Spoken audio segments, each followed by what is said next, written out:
गुरुर्ब्रह्मा गुरुर्विष्णु गुरुर्देवो महेश्वरः गुरुसाक्षात् परं ब्रह्म तस्मै श्री गुरवे नमः। ॐ सदाशिवसमारम्भाम् शङ्कराचार्यमध्यमाम् अस्मदाचार्यपर्यन्ताम् वन्दे गुरुपरम्पराम्।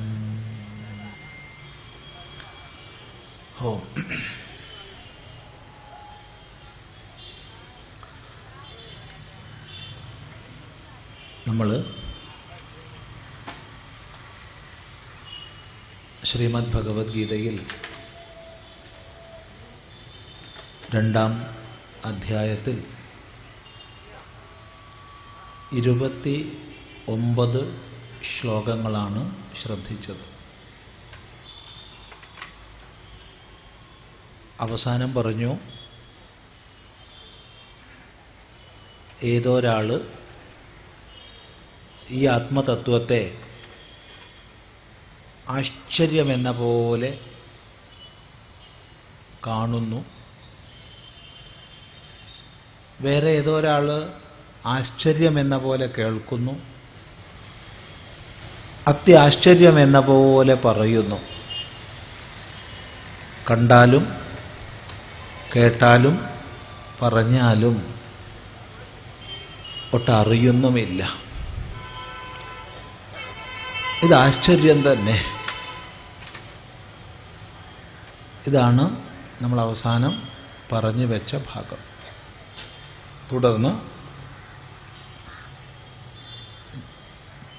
ദേഹി നിത്യമവധ്യോയം ദേഹേ സർവസ്യ ഭാരത തസ്മാത് സർവാണി ഭൂതാനി ന ത്വം ശോചിതുമർഹസി.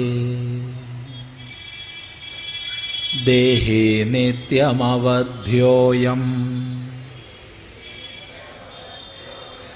ദേഹേ സർവസ്യ ഭാരത തസ്മാത് സർവാണി ഭൂതാനി ന ത്വം ശോചിതുമർഹസി. പറയാണ്, അയം ദേഹി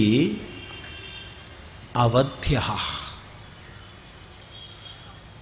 ഈ ദേഹി അവധ്യനാണ്. അവധ്യൻ എന്ന് പറഞ്ഞാൽ വധിക്കപ്പെടാത്തവൻ, വധിക്കപ്പെടുന്നവൻ വധ്യൻ, വധിക്കപ്പെടാത്തവൻ അവധ്യൻ. ദേഹിയോ, ദേഹി എന്ന് പറഞ്ഞാൽ ദേഹം ആരുടേതാണോ, ആർക്കുള്ളതാണോ അയാൾ ദേഹി. ദേഹത്തിൻ്റെ ഉടമസ്ഥൻ, ദേഹസ്വാമി. ദേഹം അസ്യ അസ്തി ഇതി ദേഹി. ആരുടേതാണോ ദേഹം അവൻ ദേഹി. ദേഹി നിങ്ങൾ കേൾക്കുമ്പോഴത്തേക്ക് ആത്മാന്ന് പറഞ്ഞേക്കരുത്. കാരണം കേവലമായ ആത്മതത്വത്തെ നാം പറയുമ്പോൾ അവിടെ ദേഹസംബന്ധിത്വമില്ല. ആത്മാ കേവലമാണ്, കേവലം അസ്തിത്വം മാത്രമാണ്, സച്ചിദാനന്ദ സ്വരൂപമാണ്. അവിടെ ദേഹതാദാത്മ്യമില്ല. ദേഹി ശരീരി എന്നൊക്കെ പറയുമ്പോൾ ശരീരവുമായി താദാത്മ്യപ്പെട്ടിരിക്കുന്ന, ശരീരത്തിൻ്റെ ഉടമസ്ഥനായിരിക്കുന്ന ശരീരസ്വാമി എന്ന ഭാവത്തോടു കൂടിയിരിക്കുന്ന ആ ആത്മഭാവത്തിനെ, ഒന്നും കൂടി വ്യക്തമായ ഭാഷ പറഞ്ഞാൽ ജീവാത്മഭാവത്തിനെയാണ് ദേഹി എന്നുള്ള ശബ്ദം കൊണ്ട് പറയുന്നത്. അപ്പൊ ആത്മാവും ജീവാത്മാവും ഒന്ന് തന്നെ എന്ന് പറഞ്ഞു കഴിഞ്ഞ് പിന്നെ ഇപ്പോ ജീവാത്മഭാവത്തെ എന്ന് പ്രത്യേകം പറഞ്ഞത് എന്ത്? എപ്രകാരമാണോ കണ്ണാടിയിൽ പ്രതിബിംബിച്ചിരിക്കുന്ന സൂര്യൻ, പ്രതിബിംബ സൂര്യൻ സ്വരൂപതയാ സൂര്യൻ തന്നെയാണ്, ഒരു മാറ്റവും ഇല്ല. കണ്ണാടിയിൽ പ്രതിബിംബിച്ചിരിക്കുന്ന പ്രതിഫലിത സൂര്യൻ, പ്രതിബിംബിത സൂര്യൻ, സൂര്യൻ തന്നെയാണ്, ഒരു മാറ്റവും ഇല്ല. എങ്കിൽ പോലും പ്രതിബിംബിച്ചിരിക്കുന്ന അല്ലെങ്കിൽ പ്രതിഫലിച്ചിരിക്കുന്ന തലത്തിൽ അതിൻ്റെ സവിശേഷതകളുണ്ട്. ഒരു നീല കണ്ണാടിയാണെങ്കിൽ സൂര്യൻ നീലയായി കാണപ്പെടുന്നുണ്ട്, പച്ച കണ്ണാടിയാണെങ്കിൽ പച്ചയായി കാണപ്പെടുന്നുണ്ട്. ചില കണ്ണാടികളുടെ ആകൃതി വിശേഷം കൊണ്ട് സൂര്യൻ ദീർഘിച്ചും ചതുരമാർന്നും ഒക്കെ കാണപ്പെടുന്നുണ്ട്. വാസ്തവത്തിൽ സൂര്യൻ തന്നെയാണത്.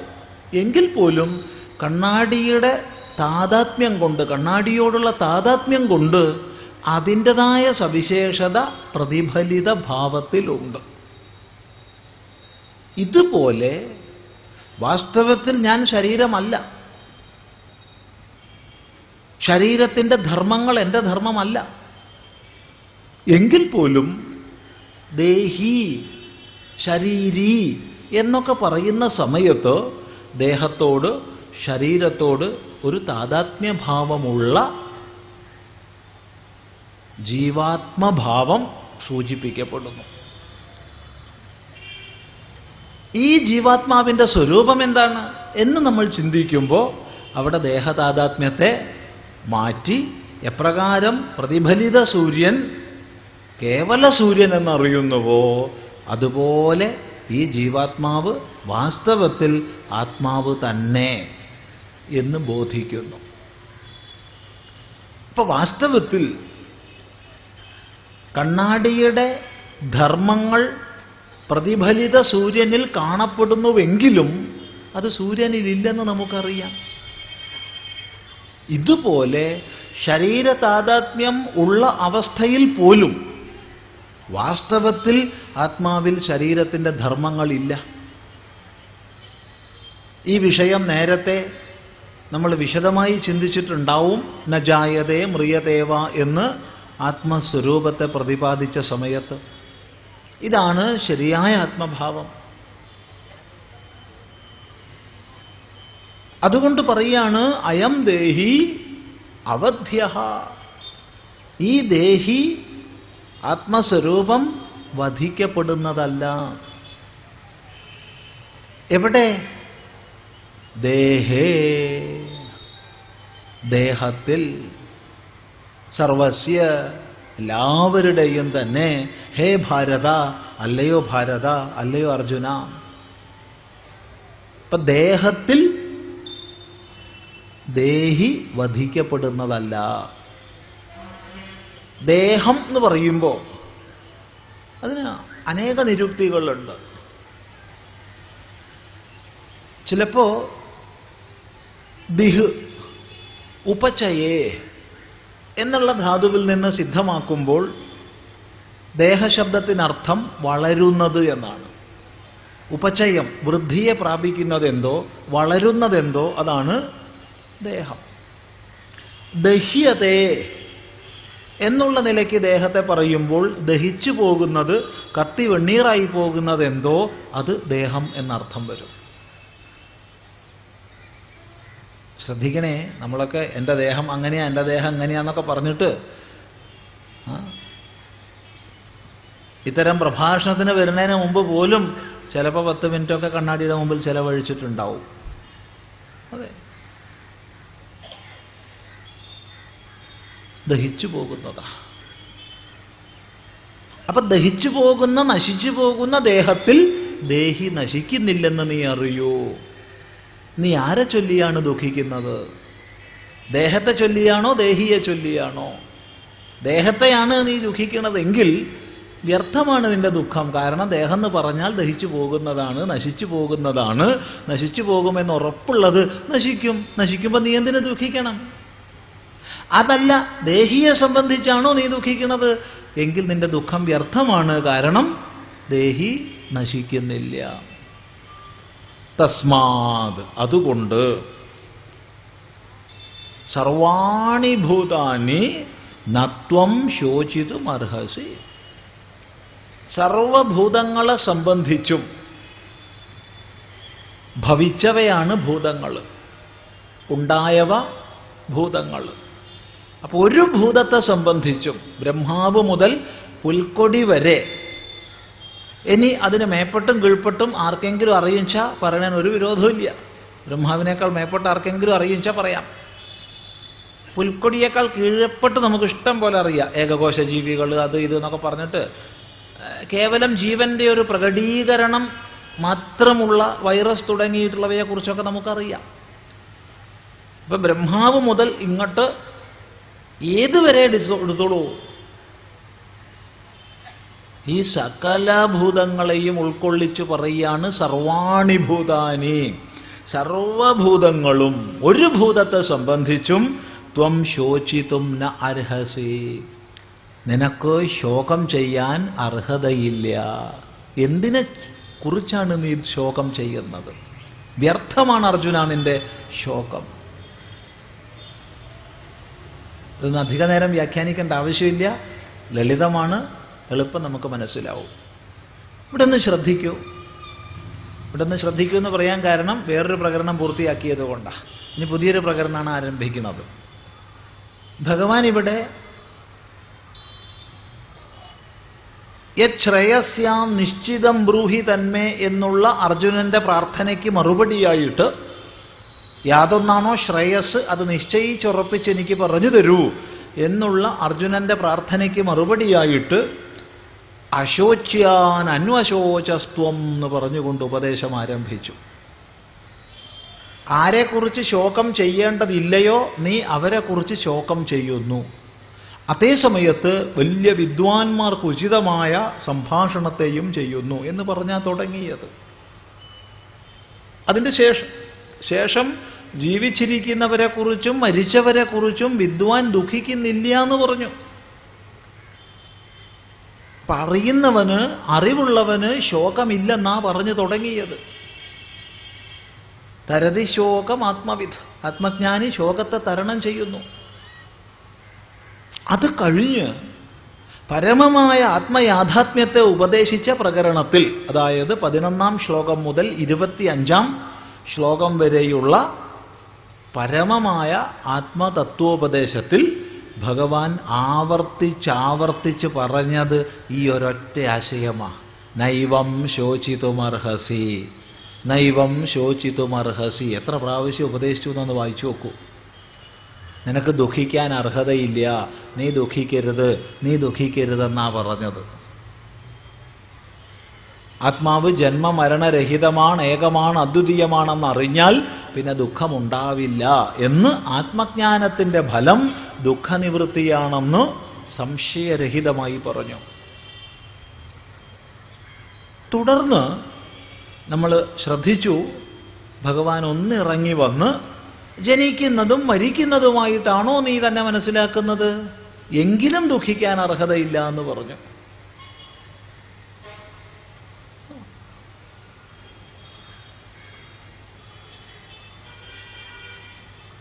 ഈ ആത്മാവിനെ ജനിക്കുന്നതും മരിക്കുന്നതുമായിട്ടാണ് നീ മനസ്സിലാക്കുന്നതെങ്കിൽ അഥചൈനം നിത്യജാതം നിത്യം മാം അന്യസേ മൃതം തഥാപി എന്നിരിക്കലും ദുഃഖിക്കാൻ അർഹതയില്ല. ഈ ഒരു ഉപദേശം ഇവിടെ ഉപസംഹരിക്കുകയാണ്. അവിടേക്ക് എന്താ പറഞ്ഞത്? ന ശോചിതും അർഹസി. എത്ര പ്രാവശ്യം പറഞ്ഞു, എന്നിട്ടും നമ്മൾ ശോകം ചെയ്യുക. എനിക്കത് നഷ്ടമായി, എനിക്കിത് നഷ്ടമായി. നഷ്ടമാവേണ്ടതേ നഷ്ടമാവുള്ളൂ. ആരും അസമയത്ത് മരിക്കില്ല. ശരീരം ജനിച്ചാൽ മരണം ഉറപ്പാണ്, അതിന് സമയമുണ്ട്. അപ്പൊ ശരീരത്തിന്റെ മരണത്തെക്കുറിച്ച് നീ ദുഃഖിക്കേണ്ടതില്ല, കാരണം അത് മരിക്കണം, മരിക്കേണ്ടതാണ്. ജനനം സന്തോഷപ്രദമാണെങ്കിൽ മരണവും സന്തോഷപ്രദമല്ലേ, ആവേണ്ടതല്ലേ? എന്താ നിങ്ങളുടെ അഭിപ്രായം? നമ്മൾ എണീറ്റാലല്ലേ ഇവിടെ ഇരിക്കാൻ സ്ഥലം ഉണ്ടാവുള്ളൂ അടുത്ത ആൾക്ക്. നമ്മൾ ഓരോരുത്തരും അനങ്ങാണ്ടിരിക്കുക പറഞ്ഞാൽ അടുത്ത ആൾക്ക് എവിടെ സ്ഥലം? ഇത് പ്രപഞ്ച നിയമമാണ്. ജനനം സന്തോഷപ്രദമാണെങ്കിൽ യാതൊരു സംശയവുമില്ല, മരണവും സന്തോഷപ്രദമാവണം. മഹാദുഷ്ടനാന്ന് തോന്നുന്നു ഇയാള്, അല്ലാണ്ട് എങ്ങനെയാ അതൊക്കെ പറയാൻ തോന്നുക? എന്ത് നിങ്ങൾ പറഞ്ഞാലും കൊള്ളാം. ഇനി ആത്മതത്വത്തെക്കുറിച്ചാണോ നീ ദുഃഖിക്കണത്? എങ്കിൽ ദുഃഖിക്കാൻ അർഹതയില്ല. കാരണം ആത്മാ ജനിക്കുന്നോ മരിക്കുന്നോ ഇല്ല. ഈ ഒരു ഉപദേശം ഉപസംഹരിച്ചു. ഭഗവാൻ ഇതൊക്കെ പറയുമ്പോഴും അർജുനന്റെ മുഖത്തേക്ക് നല്ലോണം നോക്കണുണ്ടാവും. ലോകം കണ്ട ഏറ്റവും വലിയ ഗുരുനാഥനാ ഭഗവാൻ ശ്രീകൃഷ്ണൻ. ഇത്ര മനഃശാസ്ത്രപരമായൊരു ഉപദേശ ശൈലി നമുക്ക് കാണാൻ വളരെ വിഷമമാണ്. ആദ്യം അർജുനൻ എത്തിപ്പിടിക്കാൻ കഴിയാത്ത സമുന്നതമായ വേദാന്ത സാരത്തെ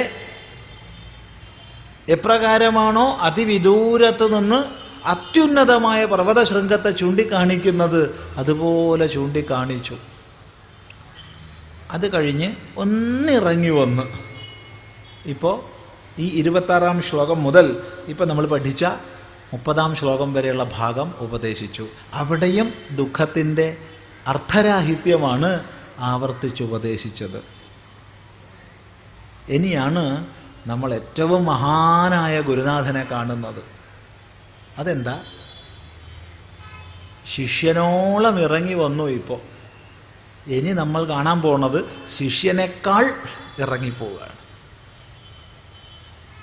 ശിഷ്യനോളമല്ല, ശിഷ്യനേക്കാൾ ഇറങ്ങിപ്പോയി ലൗകികമായ ഭാഷയിൽ അർജുനനോട് സംസാരിക്കുന്ന ശ്രീകൃഷ്ണനെയാണ് ഇനി നമുക്ക് കാണാനുള്ളത്.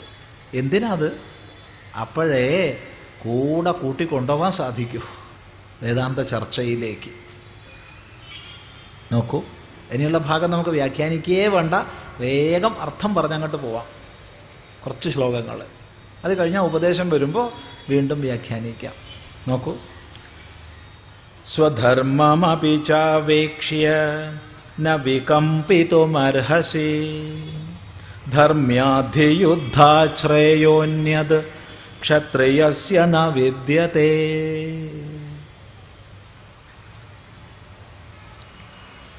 സ്വധർമ്മമപി ചാവേക്ഷ്യ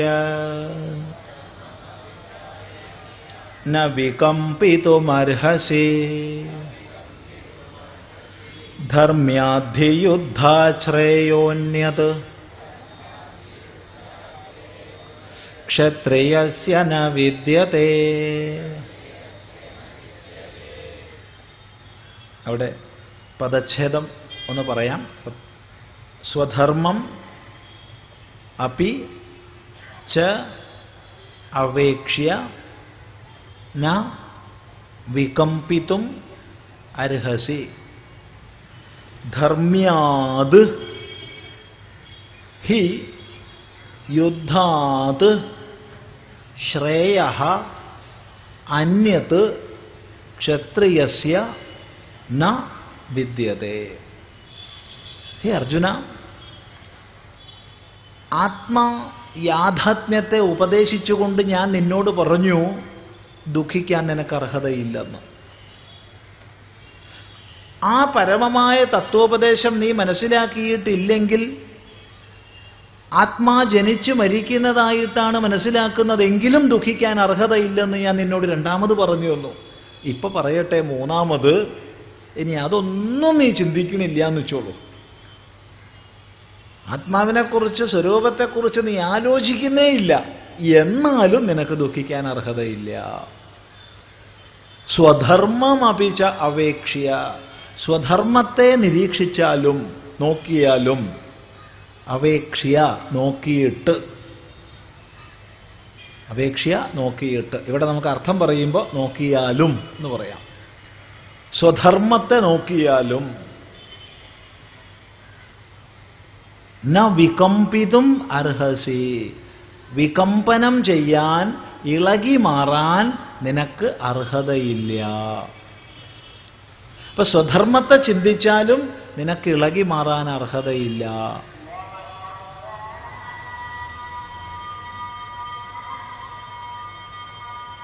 എന്തുകൊണ്ട്? എന്തുകൊണ്ടെന്നാൽ ധർമ്മ്യാത് യുദ്ധാത് അന്യത് ശ്രേയഃ. ധർമ്മത്തിനനുസൃതമായ യുദ്ധത്തിനേക്കാൾ ശ്രേയസ്കരമായിട്ട് ക്ഷത്രിയസ്യ ന വിദ്യതേ. ക്ഷത്രിയന് മറ്റൊന്നില്ല. ഒന്നുകൂടി പറയാം. ഹേ അർജുന, സ്വധർമ്മത്തെ നിരൂപണം ചെയ്താലും നിനക്ക് ദുഃഖിക്കാൻ അർഹതയില്ല, ഇളകി മാറാൻ അർഹതയില്ല. എന്താ അർജുനന്റെ ഇളകി മാറല്? ഇവിടെ ദുഃഖിക്കാൻ അർഹതയില്ല എന്നല്ല പറഞ്ഞത്, ഇളകി മാറാൻ അർഹതയില്ല എന്നാ. എന്താ അർജുനന്റെ ഇളകി മാറല്? യുദ്ധം ചെയ്യാൻ സന്നദ്ധനായി വന്നു. താൻ യുദ്ധസന്നദ്ധനാണെന്ന് ശംഖനാദം മുഴക്കി എല്ലാവരെയും അറിയിച്ചു. എന്നല്ല, പാണ്ഡവപക്ഷത്തേക്ക് ഏറ്റവുമധികം സൈന്യ സ്വരൂപണത്തെ ചെയ്തു. അത്രയുമല്ല, സാക്ഷാൽ ഭഗവാനെപ്പോലും ക്ഷണിച്ചു കൊണ്ടുവന്നു. അങ്ങനെ സർവഥാ യുദ്ധത്തിന് സന്നദ്ധനായ ശേഷം അമ്പും വില്ലും താഴെ വെച്ച് ഈ യുദ്ധം കർത്തവ്യമല്ലെന്ന് നിശ്ചയിച്ച് ഞാൻ യുദ്ധം ചെയ്യില്ല എന്ന് പ്രതിജ്ഞ ചെയ്യുന്നത് വികമ്പനമാണ്, ഇളകിമാറലാണ്. ആലോചിച്ച് ഗുണദോഷ വിചാരം ചെയ്ത് താൻ അതിനധികാരിയാണോ എന്ന് വിചാരം ചെയ്ത് ഒരു പ്രവർത്തനത്തിലേക്ക് ഇറങ്ങുക. പക്ഷേ പ്രവർത്തനത്തിലേക്ക് ഇറങ്ങിക്കഴിഞ്ഞാൽ പിന്നെ വ്യതിചലനം പാടില്ല. ഇതാണ് ധീരന്റെ ലക്ഷണം. ഒരു പ്രവർത്തനത്തിലേക്ക് ഇറങ്ങുന്നതിന് മുമ്പ് നമുക്ക് 100 പ്രാവശ്യം ആലോചിക്കാം. വേണോ വേണ്ടയോ? ഇതുകൊണ്ടുള്ള പ്രയോജനം ഞാൻ ഇച്ഛിക്കുന്നുണ്ടോ? ഞാനിത് ചെയ്യാൻ അധികാരിയാണോ എന്നൊക്കെ ആലോചിക്കാം. പക്ഷേ വിചാരം ചെയ്ത് നിശ്ചയിച്ച് പ്രവേശിച്ചു കഴിഞ്ഞാൽ പിന്നെ അത് പൂർത്തിയാക്കണം. അല്ലെങ്കിൽ വികമ്പനമാണ്, ഇളകലാണ്. അതിന് നീ അർഹതപ്പെട്ടിട്ടില്ല. ഇളകരുത്. നിശ്ചയിച്ചുറപ്പിച്ച് വന്ന സ്വധർമാചരണം ചെയ്യൂ.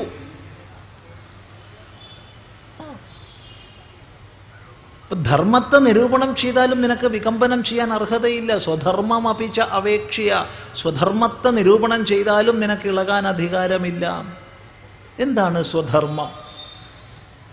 സ്വന്തം ഗുണഘടനയ്ക്ക് അനുസൃതമായ ധർമ്മം, സ്വന്തം അവസ്ഥയ്ക്ക് അനുസൃതമായ ധർമ്മം. അവസ്ഥ എന്നുള്ളത് ഏറ്റവും ശാസ്ത്രീയമായ ഭാഷയിൽ പറഞ്ഞാൽ ആശ്രമഭേദമാണ്. ഇപ്പൊ ബ്രഹ്മചാരി അയാൾക്ക് ഉചിതമായ ധർമാചരണം ചെയ്യുന്നു, അല്ലെങ്കിൽ ഗൃഹസ്ഥാശ്രമി അയാൾക്ക് ഉചിതമായ ധർമാചരണം ചെയ്യുന്നു, വാനപ്രസ്ഥാശ്രമി അയാൾക്ക് ഉചിതമായ ധർമ്മം ചെയ്യുന്നു, സന്യാസാശ്രമി അയാൾക്ക് ഉചിതമായ ധർമ്മം ചെയ്യുന്നു. ഇങ്ങനെ അവസ്ഥയ്ക്ക് അനുരൂപമായ ധർമാചരണം. ഇനി മറ്റൊന്ന് പറയാം.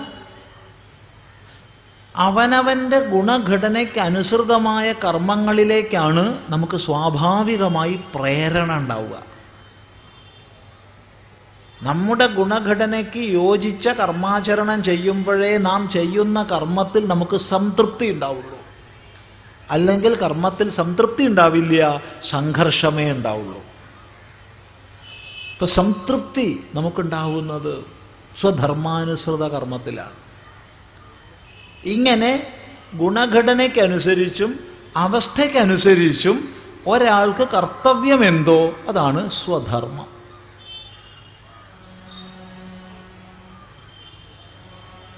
നമ്മൾ നമ്മുടെ സ്വധർമ്മം അനുഷ്ഠിച്ചേ മതിയാവും.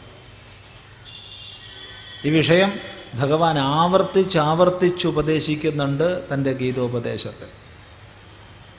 സ്വധർമ്മേ നിധനം ശ്രേയഃ. സ്വധർമ്മത്തിൽ മരണം ശ്രേയസ്കരമാണ്. എത്ര സന്ദർഭത്തിലാണ് പറയുന്നത്?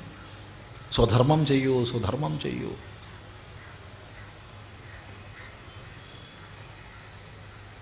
അപ്പൊ അർജുനനെ സംബന്ധിച്ച് സ്വധർമ്മം ക്ഷത്രിയോചിതമായ ധർമ്മമാണ്.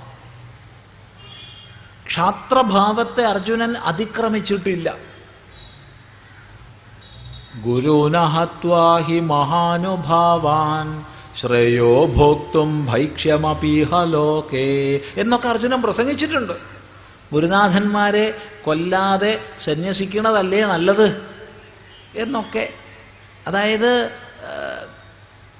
ഈ യുദ്ധത്തിൻ്റെ ധർമാചരണത്തിൻ്റെ ഭാഗമായിട്ട് ഗുരുഭൂതന്മാരെയൊക്കെ കൊല്ലേണ്ടി വരികയാണെങ്കിൽ അതിൽ നിന്നൊക്കെ ഒഴിഞ്ഞു മാറി സന്യസിക്കുന്നതല്ലേ നല്ലത് എന്ന് അർജുനൻ ചോദിച്ചിട്ടുണ്ട്. പക്ഷേ അത് സന്യാസത്തിന് അധികാരിയായതുകൊണ്ടല്ല. അർജുനൻ അമ്പും വില്ലും താഴെ വെച്ചിട്ടുണ്ട്, തൻ്റെ കർമ്മോപാധിയെ സന്യസിച്ചിട്ടുണ്ട്. അപ്പം അർജുനൻ സന്യാസിയായിട്ടാണ് ഇരിക്കുന്നത്. പക്ഷെ അർജുനൻ സന്യാസിയല്ല.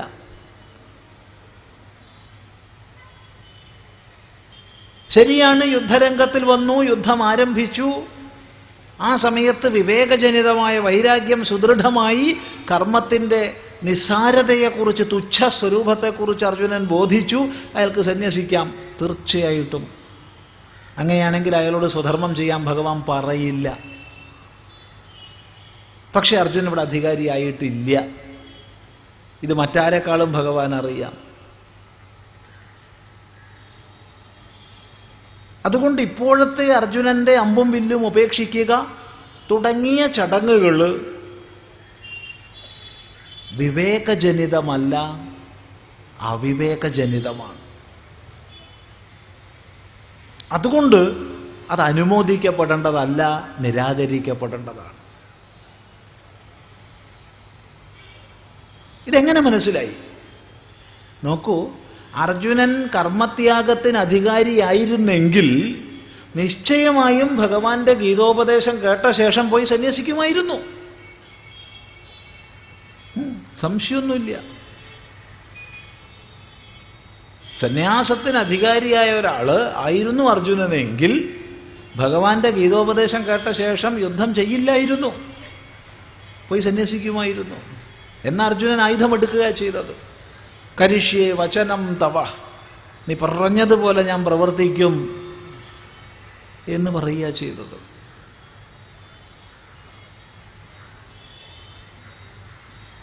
അതുകൊണ്ട് അർജുനനുള്ളിൽ ഇപ്പോഴും ക്ഷാത്ര സ്വഭാവം തന്നെയാണുള്ളത്. അത് ഒരു മൂടുപടം കൊണ്ട് മറയ്ക്കപ്പെട്ടിരിക്കുകയാണ്. ഈ മൂടുപടത്തെ അഴിച്ചു മാറ്റുകയാണ് ഗുരുപദേശം കൊണ്ട് ഭഗവാൻ ചെയ്യുന്നത്. അതുകൊണ്ട് പറയുന്നു, സ്വധർമ്മം അപേക്ഷ്യ അപിച്ച, നിന്റെ സ്വധർമ്മത്തെ നിരീക്ഷിച്ചാലും നോക്കിയാലും ന വികമ്പിതുമർഹസി, ഇളകി മാറാൻ നിനക്ക് അർഹതയില്ല. നീ യുദ്ധം ചെയ്തേ മതിയാവൂ.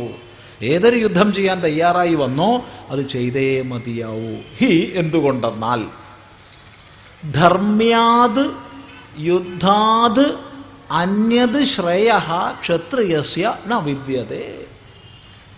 ധർമ്മ്യമായിരിക്കുന്ന യുദ്ധത്തേക്കാൾ അധികം ശ്രേയസ്കരമായിട്ട് ക്ഷത്രിയന് മറ്റൊന്നില്ല.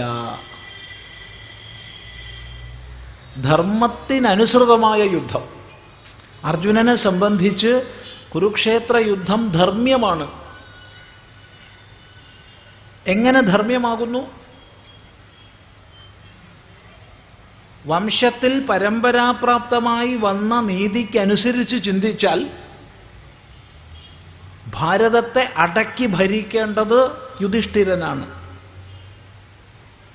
മൂത്തപുത്രനാണ് അത്രയും കാലം രാജാവായിരുന്നത്. അന്നിലേക്ക് ദുര്യോധനനും ജ്യേഷ്ഠനായതുകൊണ്ട് ഭാരതത്തെ മുഴുവൻ അടക്കി ഭരിക്കേണ്ടത് യുധിഷ്ഠിരനാണ്. പോട്ടെ, സാരമില്ല, ഒരു കരാറിനനുസരിച്ച് വിഭജിച്ചുല്ലോ. അങ്ങനെ വിഭജിച്ചതിനെ സ്വീകരിച്ചാൽ പകുതി രാജ്യം നിശ്ചയമായും ഭരിക്കേണ്ടതാണ്. പകുതി രാജ്യം പോട്ടെ, 5 ഗ്രാമങ്ങൾ പോട്ടെ, 1 ഗ്രാമം പോട്ടെ, 5 ഗൃഹങ്ങൾ പോട്ടെ, 1 ഗൃഹം പോട്ടെ, സൂചി കുത്താൻ പോലും സ്ഥലം തരില്ലെന്ന് ശഠിച്ചപ്പോൾ, എന്നിട്ടും ധർമ്മശാസ്ത്രം അനുശാസിക്കുന്ന ഒരുപാട് ദൗത്യങ്ങൾ, സമാധാന ദൗത്യങ്ങൾ, യുദ്ധത്തെ ഇല്ലാതാക്കുന്നതിനുള്ള ദൗത്യങ്ങൾ പാണ്ഡവർ നിർവഹിച്ചു. എന്തിനേറെ സാക്ഷാൽ ഭഗവാൻ തന്നെ ദൗത്യ നിർവാഹകനായി പോയി, ദൂതുമായി പോയി. എന്നിട്ട് എന്തുണ്ടായി? അതുകൊണ്ട് പാണ്ഡവരെ സംബന്ധിച്ച് യുദ്ധം ധർമ്മ്യമാണ്.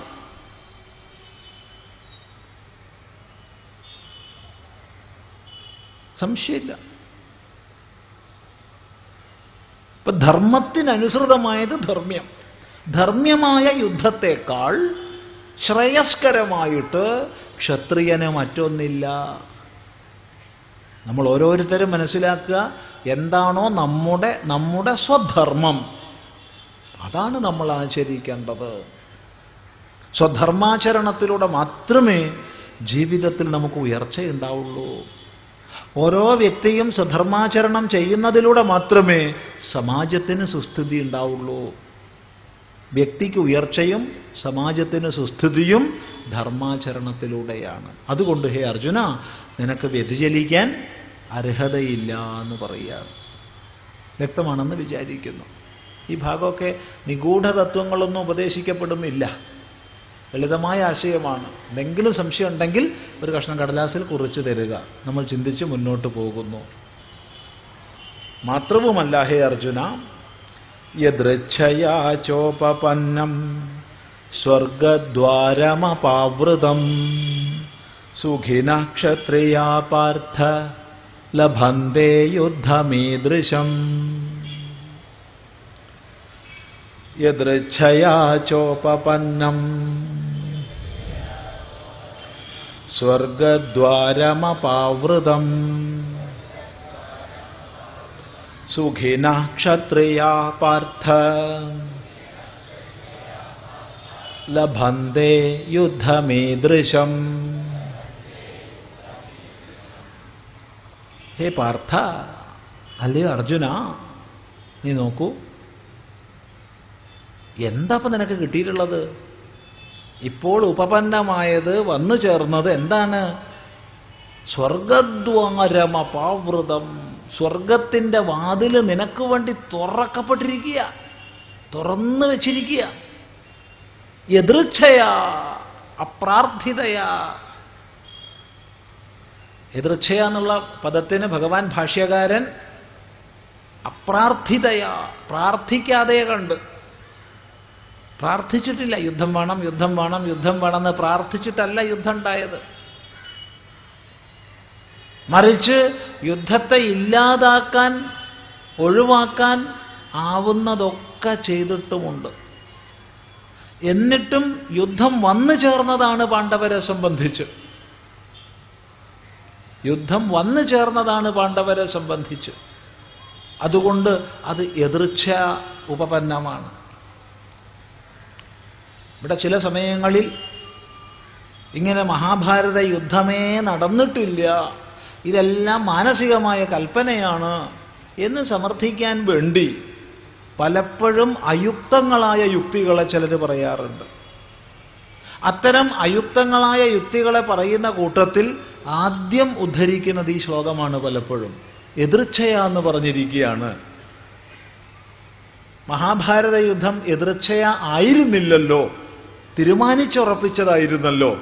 തീരുമാനിച്ചുറപ്പിച്ച ഒന്നിനെക്കുറിച്ച് യദൃച്ഛയാ പ്രാപ്തെന്ന് പറയാൻ പാടില്ല. എന്നാൽ പറഞ്ഞിരിക്കുന്നു, അതുകൊണ്ട് അങ്ങനെ ഒരു യുദ്ധമേ ഉണ്ടായിട്ടില്ല എന്ന് ചിലർ പറയുന്നുണ്ട്. അത് അയുക്തമാണ്.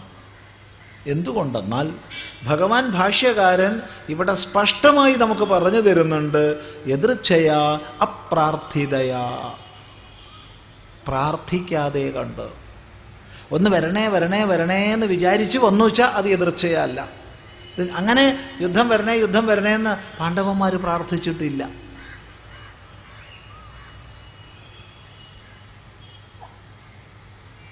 ഇനി വേറെയും നേരം പോക്കുണ്ട്. എല്ലാ പ്രകാരത്തിലും ഇരു വിഭാഗങ്ങളും യുദ്ധത്തിന് സന്നദ്ധരായി.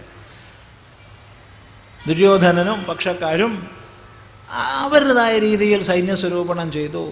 യുധിഷ്ഠിരനും പക്ഷക്കാരും അവരുടേതായ രീതിയിൽ സൈന്യസ്വരൂപണം ചെയ്തു. അങ്ങനെ യുദ്ധത തുടങ്ങാനൊക്കെ ഏകദേശം ആയിക്കൊണ്ടിരിക്കുക. അപ്പോ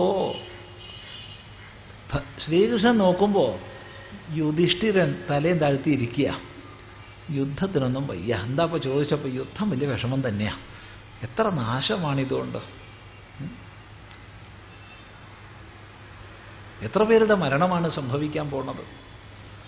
അപ്പോൾ ശ്രീകൃഷ്ണൻ ചോദിച്ചു, അല്ല ധർമ്മപുത്രർ എന്നല്ലേ അങ്ങയുടെ ഒരു നാമം, എവിടെ പോയി ഈ ധർമ്മചിന്തകളൊക്കെ? അപ്പോൾ ഒന്ന് ഉഷാറായി. പിന്നെ നോക്കുമ്പോൾ ഭീമൻ, ഒന്നും കഴിയില്ല, യുദ്ധം എന്നൊക്കെ പറഞ്ഞാൽ വലിയ വിഷമാണ്, ഒന്നും വേണ്ട, ശാന്തി ശാന്തി ശാന്തി എന്നും പറഞ്ഞിരിക്കുക. അപ്പോൾ ശ്രീകൃഷ്ണൻ ചോദിച്ചു, അല്ല ഏതോ ഒരാള് പണ്ട് ആരുടെയോ ചോര കുടിക്കുന്നൊക്കെ പറഞ്ഞിരുന്നല്ലോ, അതാരുടെയാ? അങ്ങനെ എന്തോ ഒരു സംഭവം നടന്നിട്ടുണ്ടല്ലോ. അപ്പോൾ ഭീമൻ ഉഷാറായി. പിന്നെ നോക്കുമ്പോൾ അർജുനൻ തലയിൽ താത്തിയിരിക്കുക, യുദ്ധവും വേണ്ട ഒന്നും വേണ്ട, അതൊക്കെ വലിയ ദുഃഖമാണെന്ന് പറഞ്ഞിട്ട്. അപ്പോൾ ഭഗവാൻ അർജുനൻ്റെ അടുത്ത് പോയിട്ട് ചോദിച്ചു, അല്ല ഏതോ ഒരു തലമുടി ഇങ്ങനെ അഴിഞ്ഞു കിടക്കണുണ്ടല്ലോ, അതിങ്ങനെ കെട്ടാതെ ഇങ്ങനെ എന്താ അഴിച്ചിട്ടിട്ടുള്ളത്? ഉടനെ അർജുനൻ തയ്യാറായി. ഇങ്ങനെ എല്ലാ പ്രകാരത്തിലും സന്ധി സംഭാഷണങ്ങളൊക്കെ ചെയ്ത് യുദ്ധം അനിവാര്യമായതിന് ശേഷം പോലും യുദ്ധം വേണ്ട എന്നുള്ള നിലയ്ക്കായിരുന്നു പാണ്ഡവരുടെ ഇരിപ്പ്. അതുകൊണ്ട് പാണ്ഡവരെ സംബന്ധിച്ച് ഒരു പ്രകാരത്തിലും യുദ്ധം പ്രാർത്ഥിതമല്ല, അപ്രാർത്ഥിതമാണ്. അങ്ങനെ അപ്രാർത്ഥിതമായി വന്നു ചേർന്നിരിക്കുകയാണോ? എന്താ വന്നു ചേർന്നിരിക്കുന്നത്? യുദ്ധമല്ലിത്, പിന്നെന്താ? സ്വർഗദ്വാരമപാവൃതം, സ്വർഗത്തിലേക്കുള്ള ദ്വാരം വഴി അപാവൃതം തുറന്നു വച്ചിരിക്കുക. ധർമ്മയുദ്ധം ചെയ്ത് അതിൽ മരണപ്പെടുന്ന ക്ഷത്രിയ വീരന്മാരെ കാത്ത് അപ്സരസ്സുകൾ ഇരിക്കുന്നു, ദേവസ്ത്രീകൾ കാത്തിരിക്കുന്നു. അപ്പൊ യുദ്ധത്തിൽ മരിച്ചാൽ സ്വർഗം ഒരു സാധ്യത. മറ്റൊരു സാധ്യത യുദ്ധത്തിൽ ജയിക്കുക. യുദ്ധത്തിൽ ജയിച്ചാൽ രാജ്യം.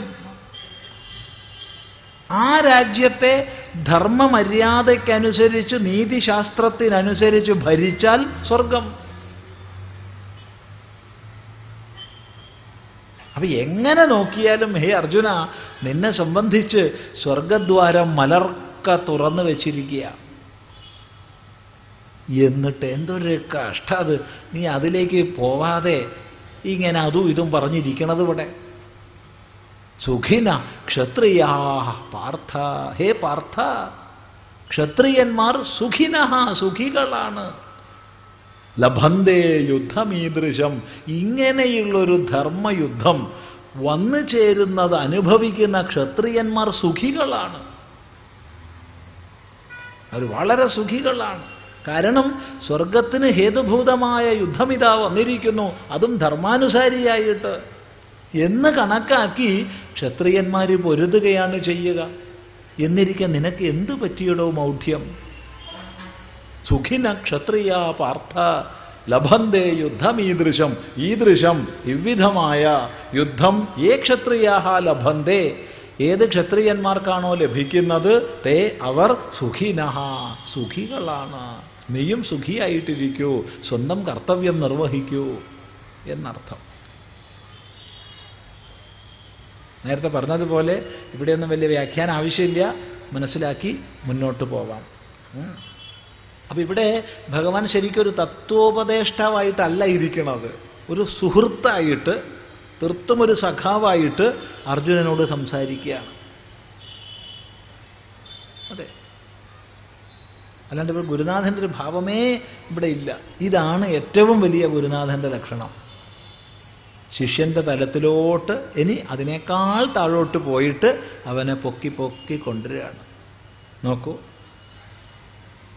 അപ്പോൾ യുദ്ധം ചെയ്യണം എന്ന് പറഞ്ഞു. ഇനിയിപ്പോൾ നീ ചെയ്യണില്ലെങ്കിലോ? അഥ ചേത്വമിമം ധർമ്മ്യം സംഗ്രാമം ന കരിഷ്യസി തതസ്വധർമ്മം കീർത്തിം ച ഹിത്വാ പാപമവാപ്സ്യസി. അഥ ചേത്വമിമം ധർമ്മ്യം സംഗ്രാമം ന കരിഷ്യസേ തതഃ സ്വധർമ്മം കീർത്തിം ച ഹിത്വാ പാപമവാപ്സ്യസേ. അഥ അനന്തരം. അനന്തരം എന്ന് പറഞ്ഞാൽ ഇതൊക്കെ ഞാൻ നിനക്ക് പറഞ്ഞു തന്നു, ഇനിയിപ്പം നിന്റെ ഇഷ്ടമാണ്. സ്വധർമ്മം അനുഷ്ഠിക്കണോ വേണ്ടയോ എന്നുള്ളത് നിന്റെ ഇഷ്ടമാണ്. പിടിച്ച് സ്വധർമ്മം ചെയ്യിപ്പിക്കാനൊന്നും കഴിയില്ല. പറഞ്ഞു തരണ്ട പറഞ്ഞു തന്നു. ഇനിയിപ്പോ നീ ചെയ്യണില്ല എന്നാ തീരുമാനിക്കണത് എന്ന് വിചാരിച്ചോളൂ. അഥ ഇമം ധർമ്മ്യം സംഗ്രാമം ന കരിഷ്യസി ചേത്. ഇമം ഇതിനെ ഏതിനെ? ധർമ്മ്യം സംഗ്രാമം, ധർമ്മത്തിനനുസൃതമായ യുദ്ധത്തെ. സംഗ്രാമം യുദ്ധത്തെ, ധർമ്മ്യം ധർമ്മത്തിനനുസൃതമായതിനെ. ഒന്നിച്ചു പറയുമ്പോൾ ധർമ്മത്തിനനുസൃതമായ യുദ്ധത്തെ.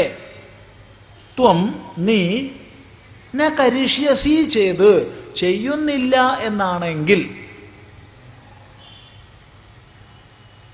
നിന്റെ ഇഷ്ടമാണ്, ഞാൻ പറയാനുള്ളത് പറഞ്ഞു തന്നു, ഇനി നിന്റെ ഇഷ്ടം യുദ്ധം ചെയ്യണ്ട എന്നാണെങ്കിൽ എന്താ അർജുന അതുകൊണ്ട് കിട്ടാൻ പോണത്? തതഃ അനന്തരം സ്വധർമ്മം കീർത്തിം ച ഹിത്വാ, സ്വധർമ്മത്തെയും കീർത്തിയെയും ഉപേക്ഷിച്ചിട്ട് നശിപ്പിച്ചിട്ട് പാപമവാപ്സ്യസി, നീ പാപത്തെ നേടും. സ്വധർമ്മത്തെ ഉപേക്ഷിച്ചിട്ട്. ക്ഷത്രിയനാണ് അർജുനൻ, ഇപ്പോഴും ക്ഷത്രിയനാണ്. ക്ഷത്രിയനെ സംബന്ധിച്ച് സ്വധർമാനുസൃതമായ യുദ്ധം കർത്തവ്യമാണ്. എന്നിരിക്കെ അത് നീ ചെയ്യാതിരുന്നാൽ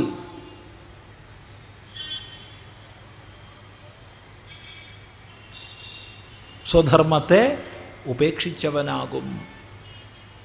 കീർത്തിം ച ഹിത്വാ, കീർത്തിയെയും നീ ഉപേക്ഷിക്കും, കീർത്തിയും നശിച്ചു പോകും. അർജുനൻ മഹാഭാരത യുദ്ധക്കളത്തിൽ വന്നിട്ട് വലിയ കൃപ പൂണ്ടവനായി, വലിയ ദയുണ്ടായി എല്ലാവരോടും. ഭീഷ്മര് ദ്രോണര് തുടങ്ങിയ ബഹുമാന്യരെ കൊല്ലുന്നത് പാപമാണല്ലോ എന്നുള്ള ചിന്ത കൊണ്ട് അർജുനൻ യുദ്ധക്കളം വിട്ടുപോയി എന്നാരും പറയാൻ പോണില്ലടോ. പിന്നെന്താ പറയുക? അർജുനൻ വലിയ കേമത്തിൽ യുദ്ധത്തിന് വന്നു. എന്നിട്ട് എന്താ ഉണ്ടായി? കർണനെയും ഭീഷ്മരെയും ദ്രോണരെയും ഒക്കെ കണ്ടപ്പോ പേടിച്ചോടിപ്പോയി. അതേ പറയുള്ളൂ, വേറെന്താ പറയാൻ പോണത്? ഇപ്പൊ നിനക്കൊരു കീർത്തിയുണ്ട്. അർജുനൻ എന്ന് പറഞ്ഞാൽ അതിരഥനാണ്, വലിയ വില്ലാളി വീരനാണ് എന്നൊരു പേരിപ്പുണ്ട്. എന്നല്ല, സാക്ഷാൽ മഹാദേവനോട് പൊരുതി സമമായി നിന്നവനാണ്. സാക്ഷാൽ മഹാദേവനുമായിട്ട് യുദ്ധം ചെയ്യുക, എന്നിട്ട് തോൽക്കാതെ ജയിക്കാതെ പിടിച്ചു നിൽക്കുക എന്ന് പറഞ്ഞാൽ എന്താ കഥ? ആരാ അർജുനൻ?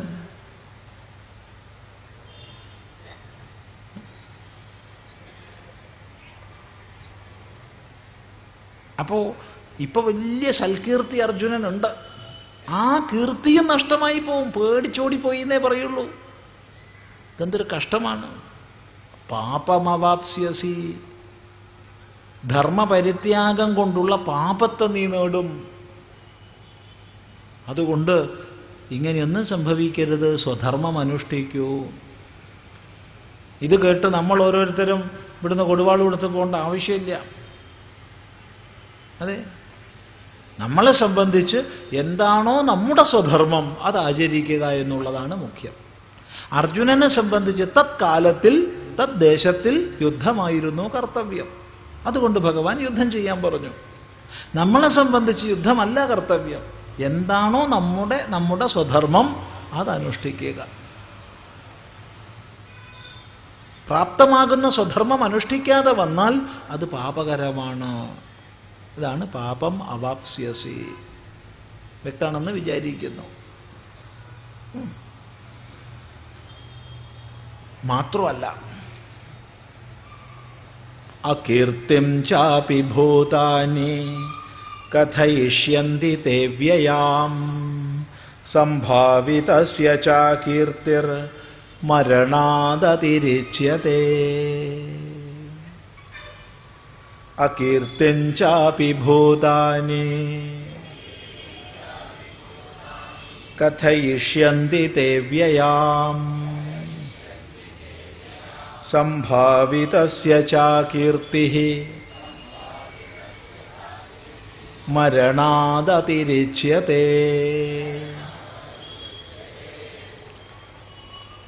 മാത്രമല്ല ഹേ അർജുന, തേ അവ്യയാം അകീർത്തിം ഭൂതാനി കഥയിഷ്യന്തി, നിന്റെ നാശരഹിതമായ അകീർത്തിയെ മറ്റുള്ളവർ പറയും. ഒരിക്കലും നശിക്കാത്ത അകീർത്തിയെ എന്നുവെച്ചാൽ ലോകമുള്ള കാലത്തോളം നാട്ടുകാർ മുഴുവൻ നിന്റെ അകീർത്തിയെക്കുറിച്ച് പറയും. ഇതൊരു കഷ്ടാത്. അർജുനൻ ഇങ്ങനെ യുദ്ധത്തിന് തയ്യാറായി വന്നു. ഈ കണ്ട് ക്ഷത്രിയന്മാരെയൊക്കെ വിളിച്ചു കൊണ്ടുവന്നു, ഭഗവാനെ പോലും ക്ഷണിച്ചു കൊണ്ടുവന്നു. എന്നിട്ട് യുദ്ധം തുടങ്ങാനായപ്പോൾ ഭീഷ്മരെയും ദ്രോണരെയും കർണനെയും അശ്വത്ഥമാവിനെയും ഒക്കെ അങ്ങോട്ട് കണ്ടപ്പോൾ പേടിച്ചോടിപ്പോയി. ഇത്രയേ ഉള്ളൂ അർജുനൻ എന്ന് അർജുനന്റെ അകീർത്തിയെ പറയും. ഇപ്പോ നിന്നെ എതിർക്കാൻ വരുന്നവർക്ക് പോലും നിന്നോട് ബഹുമാനമുണ്ട് ഉള്ളിൽ. എതിർക്കുന്നത് ക്ഷത്രിയോചിതമായ ധർമ്മമര്യാദ അനുസരിച്ചാണ്, യുദ്ധമര്യാദ അനുസരിച്ചാണ്. നിന്നെ എതിർക്കുന്ന ശത്രുക്കൾക്ക് പോലും നിന്റെ യുദ്ധസാമർഥ്യത്തിലും ധർമ്മബോധത്തിലും ഇപ്പോൾ ബഹുമാനമുണ്ട്. അത് മുഴുവൻ നഷ്ടമാകും. അകീർത്തിം ചാപി ഭൂതാനി കഥയിഷ്യന്തി തേ വ്യയാം സംഭാവിതസ്യ ച അകീർത്തിഃ മരണാദതിരിച്യതേ. സംഭാവിതനായ ഒരു വ്യക്തിക്ക്, സമ്യക് ഭാവിതനായ വ്യക്തി, ആള് തരക്കേടില്ല കേട്ടോ, കേവനാണ്, മിടുക്കനാണ്, നല്ല ആളാണ്, മഹാനാണ് എന്നൊക്കെ സമൂഹത്തിൽ ഭാവന ചെയ്യപ്പെട്ട വ്യക്തിക്ക് അകീർത്തി സംഭവിച്ചാൽ അത് മരണത്തെക്കാൾ കടുത്തതാണ്. അത് മരണത്തെപ്പോലും അതിക്രമിച്ചു നിൽക്കുന്നു. എന്താർത്ഥം? സംഭാവിതനായ ഒരു വ്യക്തി അകീർത്തിക്ക് പാത്രമായാൽ അതിനേക്കാൾ നല്ലത് മരിക്കണതാ. ഇപ്പൊ സ്വതവേ ഇപ്പം അകീർത്തി, നിത്യ അകീർത്തിയുള്ള ആൾക്കാരുണ്ടാവും. അവർക്ക് പ്രശ്നമില്ല, എന്തെങ്കിലും ഒന്നില്ലെങ്കിലേ പ്രശ്നമുള്ളൂ. നമുക്ക് വളരെ പരിചയമുള്ള ഒരാളുണ്ടായിരുന്നു, അദ്ദേഹം ഇപ്പം ഇല്ല, മരിച്ചുപോയി. ഇടയ്ക്കിടയ്ക്ക് വരും അടുത്ത്, വലിയ സ്നേഹമായിരുന്നു, നല്ല മദ്യപാനിയാണ്. അപ്പോൾ കുടിച്ചു കുടിച്ച് നല്ല പിരിപിരിയായിട്ടാണ് വരിക അടുത്ത്. എന്താ കുഴപ്പം? ഒരു കുഴപ്പമില്ല. എന്തെങ്കിലുമൊക്കെ കൊണ്ടുവരും, ചിലപ്പോൾ ഒരു കഷ്ണം ശർക്കരയോ എന്തെങ്കിലും ഒന്ന് കൊണ്ടുവരും. എന്തെങ്കിലും. എന്തിനാ വരുന്നതെന്നറിയോ? അവൻ എന്നെ അടിച്ചു, ഇവൻ എന്നെ അടിച്ചു എന്ന് പറയാനാ വരുന്നത്. അച്ഛാന്നാ വിളിക്കുക, സ്വാമീന്നൊന്നല്ല വിളിക്കുക, അച്ഛാന്നാ വിളിക്കുക. അച്ഛാ എന്നെ ഇന്നാൾ അടിച്ചു, അല്ലെങ്കിൽ എനിക്കിന്ന് 2 തല്ല് കിട്ടി എന്നൊക്കെ പറയും. അപ്പം നമ്മൾ ചോദിക്കും, നിങ്ങൾ തോന്നിയ ദിവസം കളിക്കാൻ പോയിട്ടല്ലേ തല്ല് കിട്ടിയത്?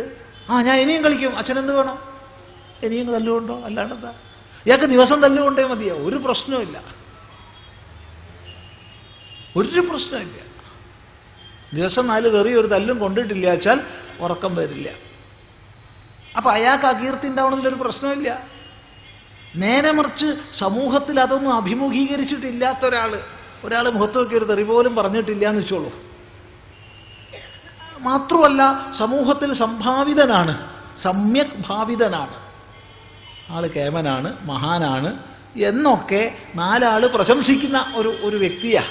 അയാളെ സംബന്ധിച്ച് ഈ അകീർത്തി ഉണ്ടാവുക എന്ന് പറഞ്ഞാൽ അത് മരണത്തെക്കാൾ കഷ്ടമാണ് അർജുന.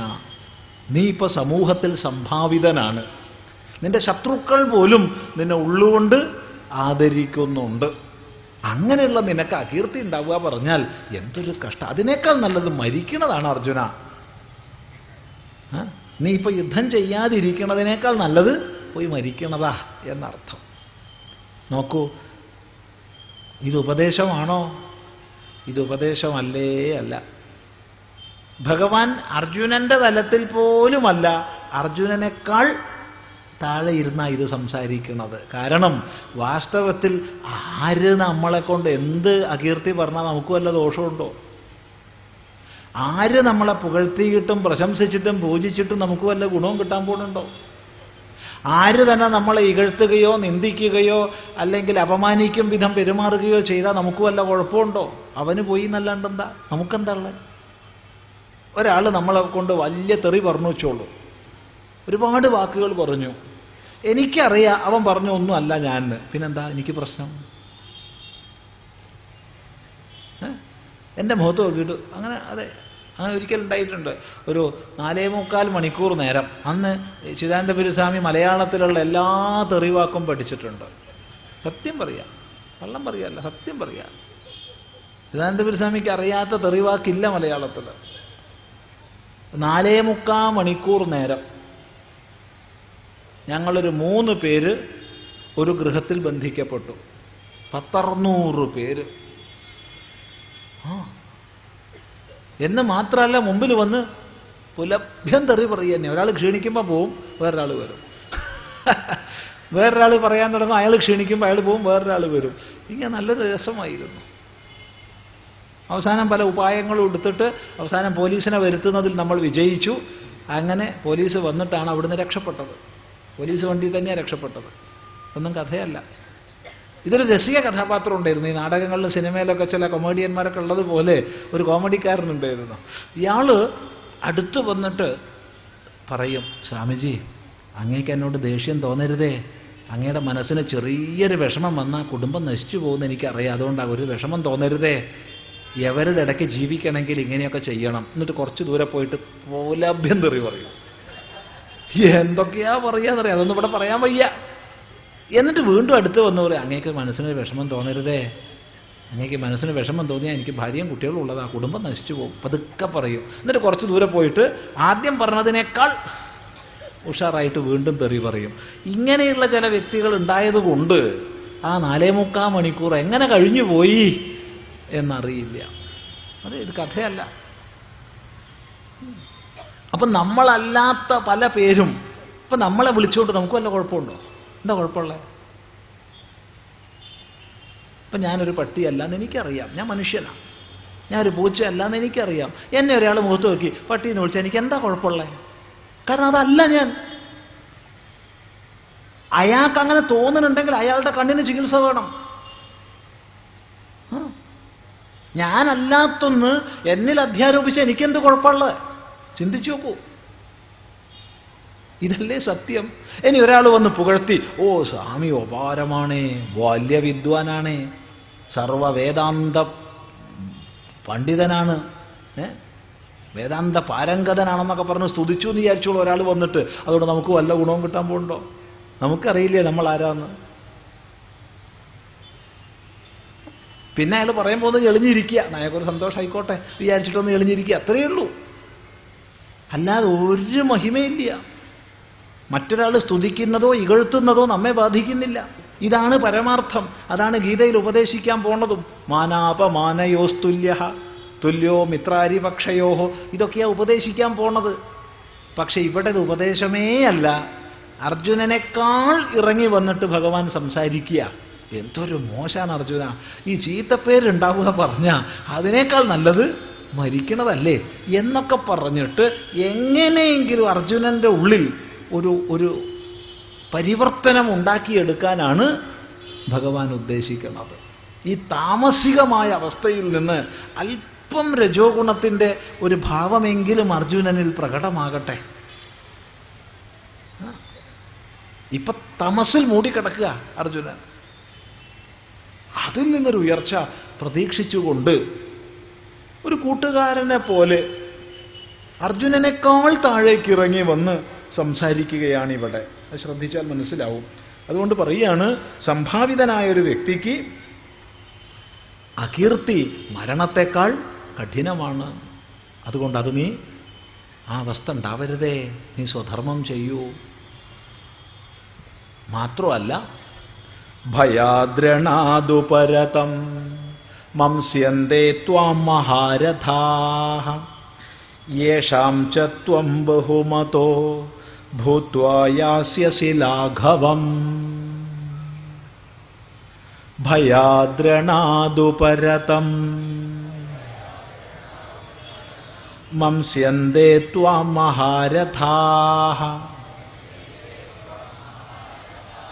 യേഷാം ച ത്വം ബഹുമതോ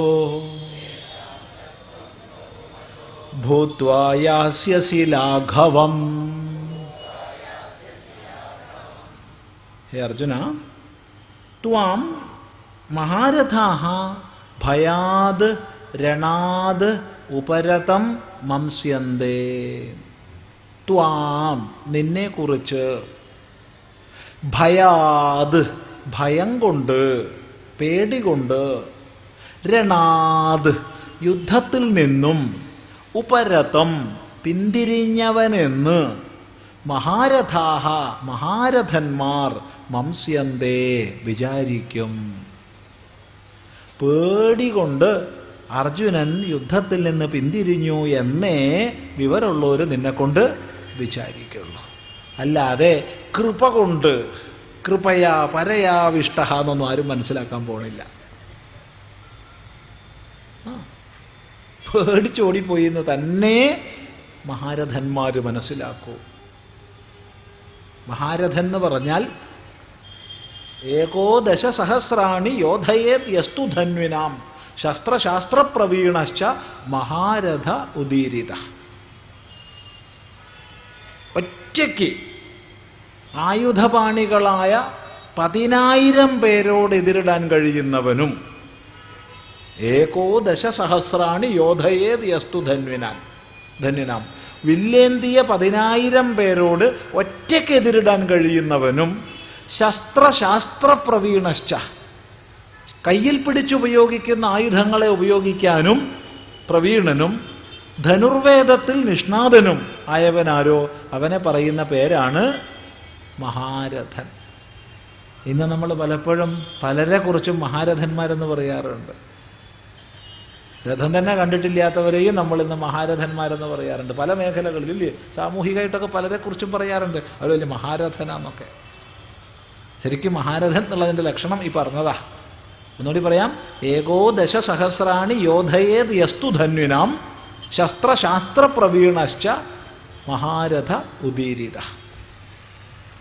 മഹാരഥൻ. അപ്പൊ മഹാരഥന്മാര് കർണൻ, ദ്രോണര്, ഭീഷ്മര്, അശ്വത്ഥാമാവ്, അങ്ങനെയൊക്കെയുള്ള മഹാരഥന്മാര്, കൃപര്, ഇവരൊക്കെ നിന്നെക്കുറിച്ച് എന്താ പറയുക?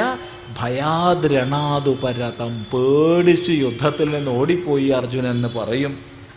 യേഷാം ചത്വം ബഹുമതഃ ഭൂത്വ. മാത്രമല്ല, വളരെ പ്രധാനപ്പെട്ട വിഷയമാണ് അർജുന, നീ ശ്രദ്ധിക്കൂ. യേഷാം ചത്വം ബഹുമതഃ ഭൂത്വ. ഇപ്പൊ നീ അവർക്കൊക്കെ ബഹുമതനാണ്. യാവർക്ക് മുമ്പിൽ നീ ബഹുമതനാണോ? അപ്പൊ അവരെല്ലാം നിന്നെ ബഹുമാനിക്കുന്നുണ്ട്. യുദ്ധം ചെയ്യാൻ നേർക്ക് വരുന്നുണ്ട്, കൊല്ലാൻ തയ്യാറ്, അതൊക്കെ ശരിയാ. പക്ഷെ അവരുടെ ഉള്ളിൽ അർജുനനെ സംബന്ധിച്ച്, അവന്റെ യുദ്ധ സാമർഥ്യത്തെ സംബന്ധിച്ച് ബഹുമാനമുണ്ട്. സകല എതിരാളികളുടെയും ബഹുമാനത്തിന് പാത്രമാണ് അർജുനൻ. അങ്ങനെ ബഹുമതനായ അർജുനൻ ലാഘവം യാസ്യസി, ലാഘവത്തെ പ്രാപിക്കും. ഇത്രയേ ഉള്ളൂ. ലഘുത്വം, ഒരു ഭാരമില്ലാത്ത അവസ്ഥയാ ലാഘവം. വലിയ ഭാരമുള്ള വസ്തുവാന്ന് വിചാരിച്ചു ആദ്യം, പക്ഷെ അടുത്തപ്പോൾ മനസ്സിലായി ഒന്നുമില്ല, ഉള്ളിൽ പൊള്ളയാണെന്ന്. അപ്പൊ ഇത്രയും എല്ലാവരാലും ബഹുമാനിക്കപ്പെട്ട അവസ്ഥയിൽ എത്തിയിട്ട് അവരെന്ത് തിരിച്ചറിയും? ഇവൻ വെറും പൊള്ളയാണ് എന്ന് തിരിച്ചറിയും. എന്തൊരു കഷ്ടാത്, ഇതൊന്നും വയ്യ അർജുന എന്ന് ഭാവം. ഇത്രയേ ഉള്ളൂ എന്നൊരു ചിന്ത അവരുടെ ഉള്ളിൽ വന്നു കഴിഞ്ഞാൽ എന്താ സംഭവിക്കുക? ബഹൂൻ അവാച്യവാദാൻ തേ വദിഷ്യന്തി. പറയാൻ കൊള്ളരുതാത്ത പലതിനെയും അവർ പറയും. പറയാൻ കൊള്ളാത്ത അവാച്യവാദാൻ. അവാച്യവാദാൻ എന്ന് പറഞ്ഞാൽ പറയാൻ കൊള്ളാത്ത വാദങ്ങളെ, പറയരുതാത്ത വാക്കുകളെ വദിഷ്യന്തി അവർ പറയും. ആര്? തേ അഹിതാഹ, നിന്റെ ശത്രുക്കള്. എങ്ങനെയുള്ളവര്?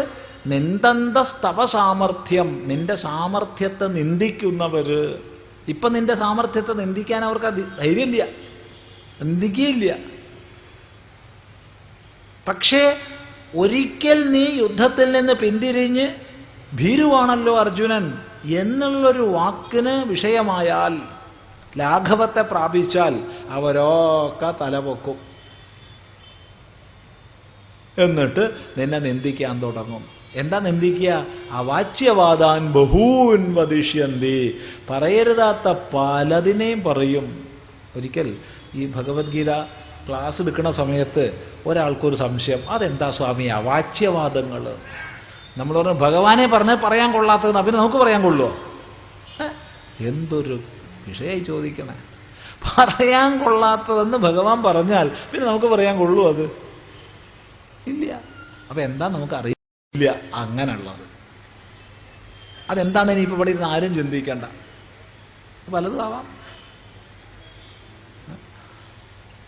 പറയാൻ കൊള്ളാത്ത പലതും നിന്നെക്കുറിച്ച് പറയും. ഒരുപാട് സാധ്യതകളുണ്ട് ധർമ്മശാസ്ത്രം അറിയാത്തവർക്ക്. ധർമ്മശാസ്ത്രം അറിയാത്തവർക്ക് അർജുനനെക്കുറിച്ച് മാത്രമല്ല പാണ്ഡവന്മാരെക്കുറിച്ചൊക്കെ തന്നെ ഒരുപാട് മോശങ്ങൾ പറയാൻ സാധ്യതയുണ്ട്, വകുപ്പുകളുണ്ട്. എന്തിനവർക്ക് ഈ രാജ്യത്തിൻ്റെ അധികാരം തന്നെ എന്താ ഉള്ളത് എന്നൊക്കെ ചിലപ്പോൾ ചിലർക്ക് ചോദിക്കാൻ സാധിക്കും. കാരണം ഒരു പാണ്ഡുവിൻ്റെ മക്കളെയല്ല, കണ്ടോൻ്റെ കുട്ടികളാ, പിന്നെന്താ എന്നൊക്കെ വരെ പറയാനുള്ള അധികാരമുണ്ട്. ധർമ്മശാസ്ത്രം അറിയാത്തവർക്ക് കിട്ടുമോ? ധർമ്മശാസ്ത്രം അറിയുന്നവർക്കറിയാം പാണ്ഡുവിൻ്റെ മക്കൾ തന്നെയാ അവർ.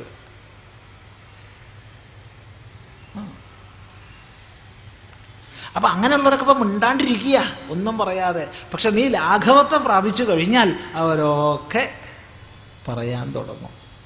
നിന്ദന്തസ്തവ സാമർഥ്യം, നിന്റെ സാമർഥ്യത്തെ നിന്ദിക്കുന്നവരായ നിന്റെ ശത്രുക്കള് പറയാൻ കൊള്ളാത്ത പലതും പറയും. തതോ ദുഃഖതരം നുക്കിം, തതഹ അതിനേക്കാൾ ദുഃഖതരം, അധികം ദുഃഖമായിട്ടുള്ളത് നുക്കിം, എന്താ ഉള്ളത്?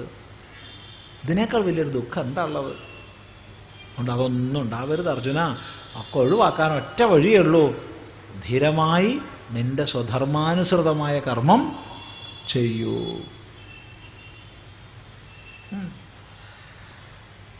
അതുകൊണ്ട് നിന്നോട് എനിക്ക് പറയാനുള്ളത് ഇതാണ്. ഇത്രയും നേരം ഞാൻ പറഞ്ഞതിൻ്റെ സാരം നിന്നോട് പറയാം.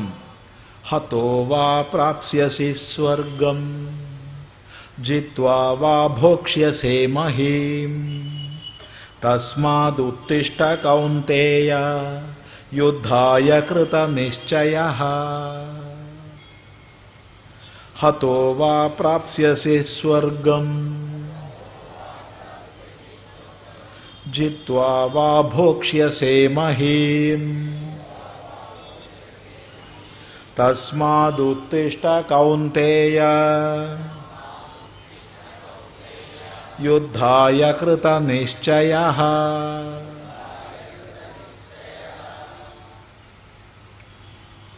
ഹതോ വാ പ്രാപ്സ്യസി സ്വർഗം. അപ്പൊ യുദ്ധത്തിന് പുറപ്പെടണമെന്നാണല്ലോ ഇപ്പൊ ഭഗവാൻ പറഞ്ഞത്. പുറപ്പെട്ടാൽ ഉണ്ടാവുന്ന സാധ്യത രണ്ടാണ്.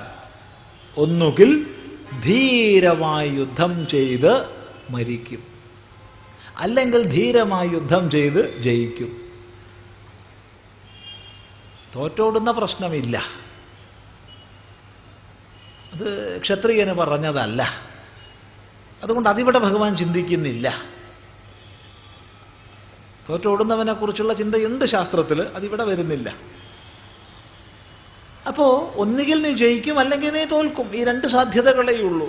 ഈ സാധ്യതകളെയാ പറയണത് ഹതോവാ പ്രാപ്സ്യസി സ്വർഗം. ഹതഹ ചെയ്ത് നീ കൊല്ലപ്പെട്ടാൽ, ഈ യുദ്ധത്തിൽ ധീരമായി പൊരുതി ശത്രുക്കളാൽ നീ കൊല്ലപ്പെടുകയാണെങ്കിൽ പ്രാപ്സ്യസി സ്വർഗം, നീ സ്വർഗത്തെ പ്രാപിക്കും. നേരത്തെ പറഞ്ഞു സ്വർഗത്തിന്റെ വാതില് മലർക്ക തുറന്നു വെച്ചിരിക്കുക പറഞ്ഞു. നേരെ സ്വർഗത്തിലേക്കാ. കുരുക്ഷേത്രത്തിൽ നിന്ന് നേരിട്ടുള്ള വഴിയാ നാട് സ്വർഗത്തിലേക്ക്. യുദ്ധം ചെയ്ത് പരാജയപ്പെട്ടാൽ, കൊല്ലപ്പെട്ടാൽ അല്ലെങ്കിലോ ജിത്വാവാ, ശത്രുക്കളെ ജയിച്ചാലാകട്ടെ, ജിത്വാ ജയിച്ചാൽ, ഭോക്ഷ്യസേ മഹീം, ഭൂമിയെ ഭുജിക്കാം, ഭൂമിയെ അനുഭവിക്കാം, രാജ്യം നേടാം, നീതിയുക്തമായി ഭരിക്കാം. അങ്ങനെ ഭരിച്ചാൽ അതിൻ്റെ ഫലം സ്വർഗം തന്നെ.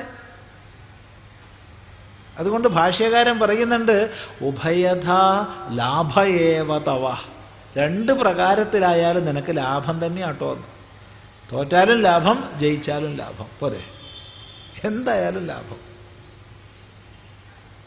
അതുകൊണ്ട് തസ്മാത്, അതുകൊണ്ട് ഉത്തിഷ്ഠ ഹേ കൗന്തേയ, അല്ലയോ കുന്തിപുത്ര, നീ എഴുന്നേൽക്കൂ. ഇവിടെ കൗന്തേയ എന്നാ വിളിക്കുന്നത്. ഹേ കുന്തിപുത്ര, നീ എഴുന്നേൽക്കൂ. തസ്മാത്, അതുകൊണ്ട്. സാന്ദർഭികമായി സൂചിപ്പിക്കട്ടെ, മുമ്പ് ദൂതിന് പോയ സമയത്ത് ഭഗവാൻ കുന്തിമാതാവിനെ കാണുകയും മക്കളോട് എന്തെങ്കിലും സന്ദേശം പറയാനുണ്ടോ എന്ന് ചോദിക്കുകയും ചെയ്തു. അന്ന് കുന്തി ഭഗവാനോട് ഒരു സന്ദേശം പറഞ്ഞു, പാണ്ഡവരോട് പറയാൻ, യുധിഷ്ഠിരനോടും മറ്റെല്ലാവരോടും പറയാൻ. അതിതായിരുന്നു. പണ്ട് സിന്ധു രാജ്യത്തിൽ സഞ്ജയൻ എന്നൊരു രാജാവുണ്ടായിരുന്നു. വളരെ പണ്ടുള്ള കഥയാണ്. സഞ്ജയന്റെ അമ്മയായിരുന്നു വിദുല. ഒരിക്കൽ ശത്രുരാജ്യം ഈ സിന്ധു രാജ്യത്തെ ആക്രമിച്ചു. അങ്ങനെ സഞ്ജയന്റെ യോദ്ധാക്കളും ശത്രുരാജാവിൻ്റെ യോദ്ധാക്കളും ഗംഭീരമായ യുദ്ധം നടക്കുകയാണ്. അങ്ങനെ വളരെ ഗംഭീരമായ യുദ്ധം നടക്കുന്ന സമയത്ത് ഈ രാജാവ് സഞ്ജയൻ യുദ്ധക്കളത്തുനിന്ന് മെല്ലെ ഓടി ഒളിച്ച് അന്തഃപുരത്തിൽ വന്ന് ഒളിച്ചു കിടപ്പായി. നോക്കണേ, തനിക്ക് വേണ്ടി യോദ്ധാക്കൾ അവിടെ യുദ്ധം നടത്തുകയാണ്. ആ സമയത്ത് രാജാവ് അന്തഃപുരത്തിൽ വന്ന് രക്ഷപ്പെട്ട് കിടപ്പായി, ഒളിച്ചിരിക്കുക. ഈ സമയത്ത് അമ്മ വിദുല മകനെ വിളിച്ചിട്ട് പറഞ്ഞു, എന്താടാ ഇത്? നമ്മുടെ രാജ്യത്തിന് വേണ്ടി യോദ്ധാക്കൾ യുദ്ധം ചെയ്യുന്ന സമയത്ത് നീ ഇവിടെ അകത്ത് ഒളിച്ചിരിക്കുകയോ? ഉമി പോലെ നീറിപ്പോകയാതെ ആളി കത്തി തീരടവും, പോയി യുദ്ധം ചെയ്യ്. ഉമി പോലെ നീറിപ്പുകഞ്ഞ് ജീവിക്കുന്നതിനേക്കാൾ നല്ലത് ആളിക്കത്തി അങ്ങ് തീരട്ടെ, പോ യുദ്ധം ചെയ്യ് എന്ന് പറഞ്ഞ് യുദ്ധക്കളത്തിലേക്ക് തിരിച്ചയച്ചു അമ്മ വിദുല സഞ്ജയനെ. ആ അമ്മ പറഞ്ഞതാണ് എനിക്കും പറയാനുള്ളത്. ദുര്യോധനനോ മറ്റോ ഓശാരമായി രാജ്യം തന്നാൽ അത് യുധിഷ്ഠിരൻ സ്വീകരിച്ചാലും രാജമാതാവ് സ്വീകരിക്കില്ല എന്ന് പറഞ്ഞേക്ക് എന്ന് പറഞ്ഞ കുന്തിയുടെ മോനാണോടാ നീ കൗന്തേയ, കുന്തിപുത്ര? ആലോചിച്ച് നോക്കൂ ആ വിളിയുടെ ഒരു അർത്ഥേ. അതുകൊണ്ട് തസ്മാത് ഉത്തിഷ്ഠ കൗന്തേയ, അതുകൊണ്ട് നീ എഴുന്നേൽക്കൂ കൗന്തേയ, കുന്തിപുത്ര, നിന്റെ അമ്മയെ ഓർത്തെങ്കിലും നീ എഴുന്നേൽക്കടാ.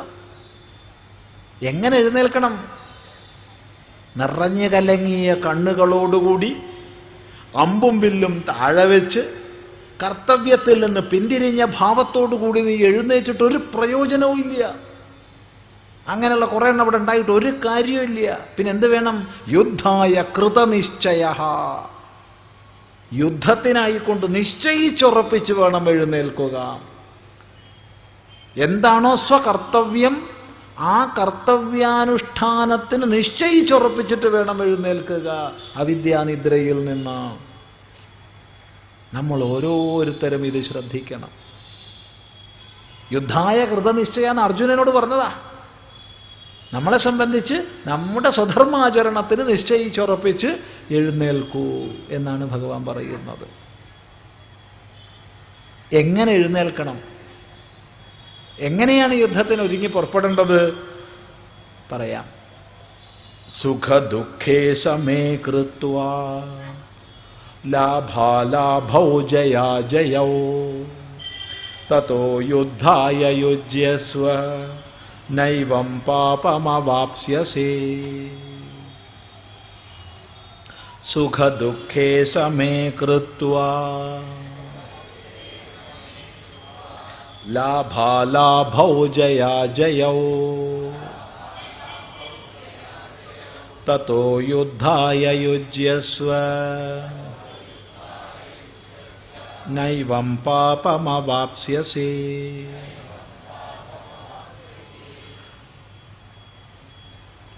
ജീവിതത്തിൽ സ്വധർമാചരണം ചെയ്യാൻ ബാധ്യതപ്പെട്ടവരാണ് നമ്മളൊക്കെ. ധർമാചരണത്തിനുള്ളതാണ് ഈ ജീവിതം. എല്ലാ ആശ്രമഭേദങ്ങളും ഈ ധർമാചരണത്തിന് വേണ്ടിയാണ്. അങ്ങനെ ധർമാനുസൃത കർത്തവ്യങ്ങളെ ചെയ്ത് ജീവിക്കുന്ന നമ്മൾ എപ്പോഴും ഓർമ്മിക്കണം, ജയം ഉണ്ടാവാം, പരാജയമുണ്ടാവാം. ഈ ദ്വന്ദ്വം നമ്മുടെ ജീവിതത്തിൽ വരും. എപ്പോഴും ഉദ്ദേശിച്ചത് പ്രാപിച്ചെന്ന് വരില്ല. ചിലപ്പോൾ വരും, ചിലപ്പം വരില്ല. രണ്ടിലും നമുക്ക് സമഭാവമായിരിക്കണം.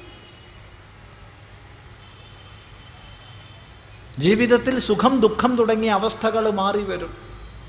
എല്ലാവരും ആഗ്രഹിക്കുന്നത് സുഖമാണ്, അത് ശരി തന്നെ. പക്ഷെ സുഖം എല്ലായ്പ്പോഴും എല്ലാവർക്കും ഉണ്ടാവില്ല. സുഖവും ദുഃഖവും മാറി മാറി വരും. അല്ലെങ്കിൽ സുഖത്തിനൊരു സുഖമുണ്ടോ? അല്ലേ? ഒന്ന് ആലോചിച്ച് നോക്കൂ. സുഖത്തിനൊരു സുഖം ഉണ്ടാവണമെങ്കിൽ ദുഃഖം വേണ്ട ഇടയ്ക്ക്.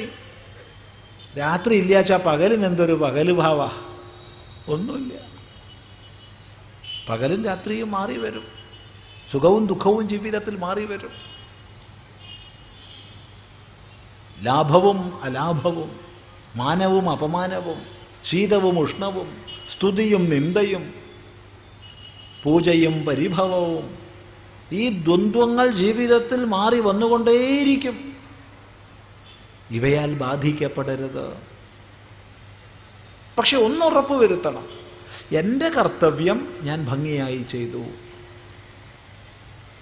എനിക്ക് ചെയ്യാനുള്ളത് ഞാൻ കുശലതയോടെ ചെയ്തു, എൻ്റെ ഭാഗത്തുനിന്ന് കർത്തവ്യലോപം ഉണ്ടായിട്ടില്ല. ഇത് നമുക്കൊക്കെ ഉറപ്പിക്കാൻ സാധിക്കണം. ഇതല്ലാതെ ലാഭം ഉണ്ടാവുന്ന ആർക്കെങ്കിലും ഉറപ്പ് പറയാൻ പറ്റുമോ? ഏയ്. നഷ്ടം ഉണ്ടാവുന്ന ആർക്കെങ്കിലും ഉറപ്പ് പറയാൻ പറ്റുമോ?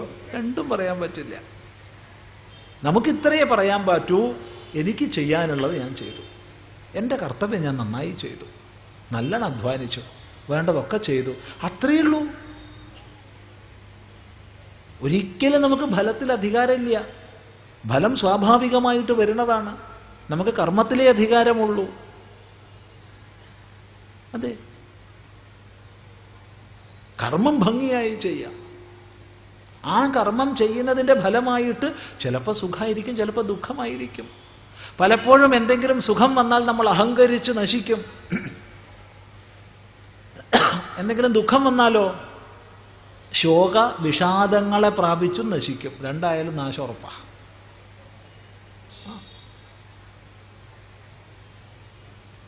ഒരു വളരെ കഷ്ടപ്പെട്ട് ജീവിക്കുന്ന ഒരാളുണ്ടായിരുന്നു. അന്ന് ഈ 1 രൂപ നോട്ട് കൊടുത്താൽ 1 ലക്ഷം കൂടെ പോരും. അതിൻ്റെ കാലമാണ്. 1 ലക്ഷം ഉറുപ്പിയാണ് സമ്മാനം ലോട്ടറിക്ക്. ഇയാൾ ചായക്കട നടത്തുന്ന ഒരു ഗ്രാമത്തിൽ. ഒരു ദിവസം ഇയാൾ ഒരു ലോട്ടറി ടിക്കറ്റ് എടുത്തു. ഇയാൾക്കാ 1ാം സമ്മാനം. വിവരം അറിഞ്ഞു. ഇയാൾ ചായ ഒഴിച്ചുകൊണ്ടിരിക്കുന്ന സമയത്ത് ആ വിവരം അറിഞ്ഞത്. സന്തോഷം കൊണ്ട് ഒരൊറ്റ വാവുളക്കല, പിന്നെ പൂട്ടിയിട്ടില്ല. കഴിഞ്ഞു. ഇത് കഥയല്ല, ഉണ്ടായ സംഭവമാണിത്. അയാൾ അവിടെ 1 ലക്ഷം രൂപ ലോട്ടറി തനിക്ക് അടിച്ചു. ഇന്നൊന്നും അല്ലാട്ടോ, കുറേ കൊല്ലങ്ങൾക്ക് മുമ്പാ. ലോട്ടറി ടിക്കറ്റ് 1ാം സമ്മാനം അടിച്ചു എന്ന് കേട്ടപ്പോഴത്തേക്ക് ഈ ഹർഷം കൊണ്ട് അയാൾ സ്വയം നശിച്ചു. ഇതുപോലെ നമ്മൾ പലപ്പോഴും വിഷാദം കൊണ്ടും നശിക്കും. ഈ ഹർഷവിഷാദങ്ങൾ നിന്നെ ബാധിക്കാതിരിക്കട്ടെ. എപ്പോഴും ഒരു സമീകൃതമായ ഭാവം നമുക്ക് വേണം. സുഖവും ദുഃഖവും മാറി വരുമെന്ന യാഥാർത്ഥ്യം നമ്മൾ മനസ്സിലാക്കണം. അതുകൊണ്ട് സുഖം വരട്ടെ ദുഃഖം വരട്ടെ, സ്വാഗതം. പക്ഷെ ഞാൻ എനിക്ക് ചെയ്യാനുള്ളത് ഭംഗിയായി ചെയ്യുന്നു. എൻ്റെ കർത്തവ്യ ലോപം കൊണ്ട് പരാജയം സംഭവിക്കരുത്. ഇതാണ് നമ്മളെയൊക്കെ മനോഭാവം വേണ്ടത് ഏത് മേഖലയിലും പ്രവർത്തിക്കുമ്പോൾ. എന്നാൽ ഒരിക്കലും അവന് ഒരു വിഷമം ഉണ്ടാവില്ല, എപ്പോഴും സന്തോഷമേ ഉണ്ടാവുള്ളൂ. കാരണം ചെയ്യാനുള്ളത് ചെയ്തു, അതിനാൽ അത്രയും എനിക്ക് സാധിക്കൂ, അതിൽ പരം എനിക്ക് അധികാരം ഇല്ലല്ലോ, പിന്നെ ഞാൻ എന്തിനാ പിന്നെ ദുഃഖിക്കുന്നേ?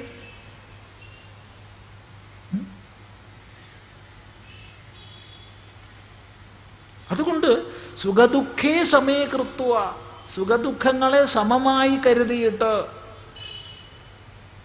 ചോദ്യം, സുഖത്തെയും ദുഃഖത്തെയും സമമായി കരുതാൻ പറ്റുമോ? ഒരാൾ ഏതെങ്കിലും ഒരു അനുഭവ വിശേഷത്തെ സുഖമെന്ന് സ്വീകരിച്ചാൽ അതിനെ ദുഃഖമെന്ന് മാനിക്കാൻ പറ്റുമോ? ഇല്ല. ഏതെങ്കിലും അനുഭവ വിശേഷത്തെ ദുഃഖമെന്ന് മാനിച്ചാൽ അതിനെ സുഖമെന്ന് മാനിക്കാൻ പറ്റുമോ? ഇല്ല. പിന്നെ ഇതിൻ്റെ അർത്ഥം എന്താ? സുഖ ദുഃഖ സാഹചര്യങ്ങളിൽ സമഭാവം ഉണ്ടാവുക. സുഖത്തിന് ഹേതുവാകുന്ന സാഹചര്യത്തിലും ദുഃഖത്തിന് ഹേതുവാകുന്ന സാഹചര്യത്തിലും സമബുദ്ധിയെ വിടാതിരിക്കുക. ഈ സുഖം ദുഃഖം എന്നിവ ആപേക്ഷികമല്ലേ? ഒരു സന്ദർഭത്തിൽ നമ്മൾ സുഖം എന്ന് പറയുന്നത് വേറൊരു സന്ദർഭത്തിൽ ദുഃഖാവില്ലേ? ഒരാളെ സംബന്ധിച്ച് സുഖം മറ്റൊരാളെ സംബന്ധിച്ച് ദുഃഖമാവില്ലേ? ഓരോ വ്യക്തിയുടെയും ജീവിത തലത്തിനനുസരിച്ച് വീക്ഷണത്തിനനുസരിച്ച് സുഖദുഃഖങ്ങൾ ഭിന്നമല്ലേ? ഒരാളെ സംബന്ധിച്ച് തന്നെ ഒരിടത്ത് സുഖം മറ്റൊരിടത്ത് ദുഃഖമാവില്ലേ? തണുത്ത് വിറച്ചിരിക്കുമ്പോൾ ഒരാളൊരു കമ്പിളി കൊണ്ടുപോയി പുതപ്പിച്ചു വെച്ചാൽ ഒരു സുഖം. അതേ ആള് ചുട്ടുപൊള്ളി ഇരിക്കുമ്പോഴാ അന്ന് ഞാൻ കമ്പിളി പുതപ്പിച്ചപ്പോൾ ഇയാൾക്കൊരു സന്തോഷം ഉണ്ടായിട്ടുണ്ടല്ലോ, കട്ടക്കട്ടെ ഒന്ന് പറഞ്ഞിട്ട് പുതപ്പിച്ചാൽ എങ്ങനെ ഉണ്ടാവും? അത്രയേ ഉള്ളൂ. ഇതുപോലെയാ എല്ലാം. ഏതെങ്കിലും ഒന്ന് അനുകൂലമെന്ന അറിവിന് വിഷയമാകുമ്പോൾ അത് സുഖമാണ്. ഒരു നിമിഷം മുമ്പ് അനുകൂലമെന്ന അറിവിന് വിഷയമായ ഒരു അനുഭവം ഇപ്പോൾ പ്രതികൂലം എന്ന തോന്നൽ വന്ന അപ്പ ദുഃഖായി. അതെ,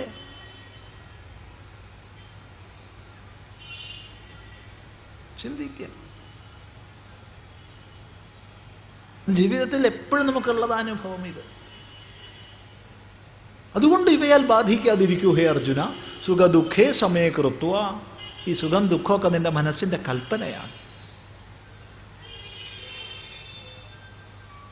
അല്ലെങ്കിൽ ഒരു സുഖം എപ്പോഴും സുഖമായിരിക്കണം, അല്ല. ശീതം ചിലപ്പോൾ സുഖം, ചിലപ്പോൾ ശീതം ദുഃഖം. ഉഷ്ണം ചിലപ്പോൾ സുഖം, ചിലപ്പോൾ ദുഃഖം. ചിലയിടത്ത്, ചില കാലത്ത്. അങ്ങനെ മനസ്സുകൊണ്ട് വ്യാഖ്യാനിക്കുക. അതുപോലെ ലാഭാലാഭവും സമൗ കൃത്വ. ലാഭത്തെയും അലാഭത്തെയും, ചിലപ്പോൾ ഉദ്ദേശിച്ച ഫലം കിട്ടും, അപ്പൊ നമ്മൾ ലാഭം എന്ന് പറയും. ചിലപ്പോൾ ഉദ്ദേശിച്ച ഫലം കിട്ടില്ല, അപ്പോൾ അലാഭം എന്ന് പറയും. ചിലപ്പോൾ വിപരീതമായിരിക്കും, അപ്പോൾ നഷ്ടം എന്ന് പറയും. അലാഭം എന്ന് പറഞ്ഞുകൊണ്ട് നഷ്ടം എന്നർത്ഥമില്ല, ലാഭമില്ല എന്നേ അർത്ഥമുള്ളൂ. അപ്പൊ ലാഭമുണ്ടെങ്കിലും ലാഭമില്ലെങ്കിലും സമഭാവം സൂക്ഷിക്കൂ. ലാഭം ഉണ്ടാക്കാൻ വേണ്ടി പരിശ്രമിക്കൂ, അതിന് വിരോധമില്ല. പരമാവധി പരിശ്രമിക്കൂ. പക്ഷേ ലാഭമുണ്ടായാലും ഇല്ലെങ്കിലും മനസ്സിന്റെ സമഭാവം നഷ്ടപ്പെടരുത്. അതുപോലെ ജയാജയവും, ജയവും അജയവും സമൗ കൃത്വ, സമമായി കണക്കാക്കി. തതഃ, ഈ ഒരു മനസ്സിന്റെ സമഭാവത്തോടുകൂടി യുദ്ധായ യുജ്യസ്വ, ഈ ഭാവനയോടുകൂടി നീ യുദ്ധത്തിനായിക്കൊണ്ട് തയ്യാറായിക്കൊള്ളൂ. നമ്മൾ ഓരോരുത്തരോടും പറയുകയാണ്, നമ്മുടെ സ്വധർമാചരണത്തിൽ ഈ മനോഭാവം നമുക്ക് ഉണ്ടാവണം. എങ്കിൽ നൈവം പാപമവാപ്സ്യസി, ഇപ്രകാരം പാപത്തെ പ്രാപിക്കില്ല. നമ്മളൊക്കെ എന്നും ഓർമ്മിക്കേണ്ടതാ. പലപ്പോഴും ജീവിതത്തിൽ വരുന്ന ദ്വന്ദ്വങ്ങളാൽ നമ്മൾ ആകെ ഉഴറിപ്പോകാറുണ്ട്. ദ്വന്ദ്വം വരും ജീവിതത്തിൽ നിന്ന് മനസ്സിലാക്കണം. പക്ഷെ നമ്മുടെ കർമ്മത്തിന്റെ ദോഷം കൊണ്ട് ഒരു കുഴപ്പമുണ്ടാവരുത്, അത്രയേ ഉള്ളൂ. എന്നിട്ട് സമചിത്തതയോടുകൂടി ചെയ്യാനുള്ളത് ചെയ്ത് മുന്നോട്ട് പോവുക. ഇതാണ് ഭഗവാൻ ഈ ഭാഗത്ത് പറയുന്നത്. തുടർന്ന് നമുക്ക് നാളെ ചിന്തിക്കാം.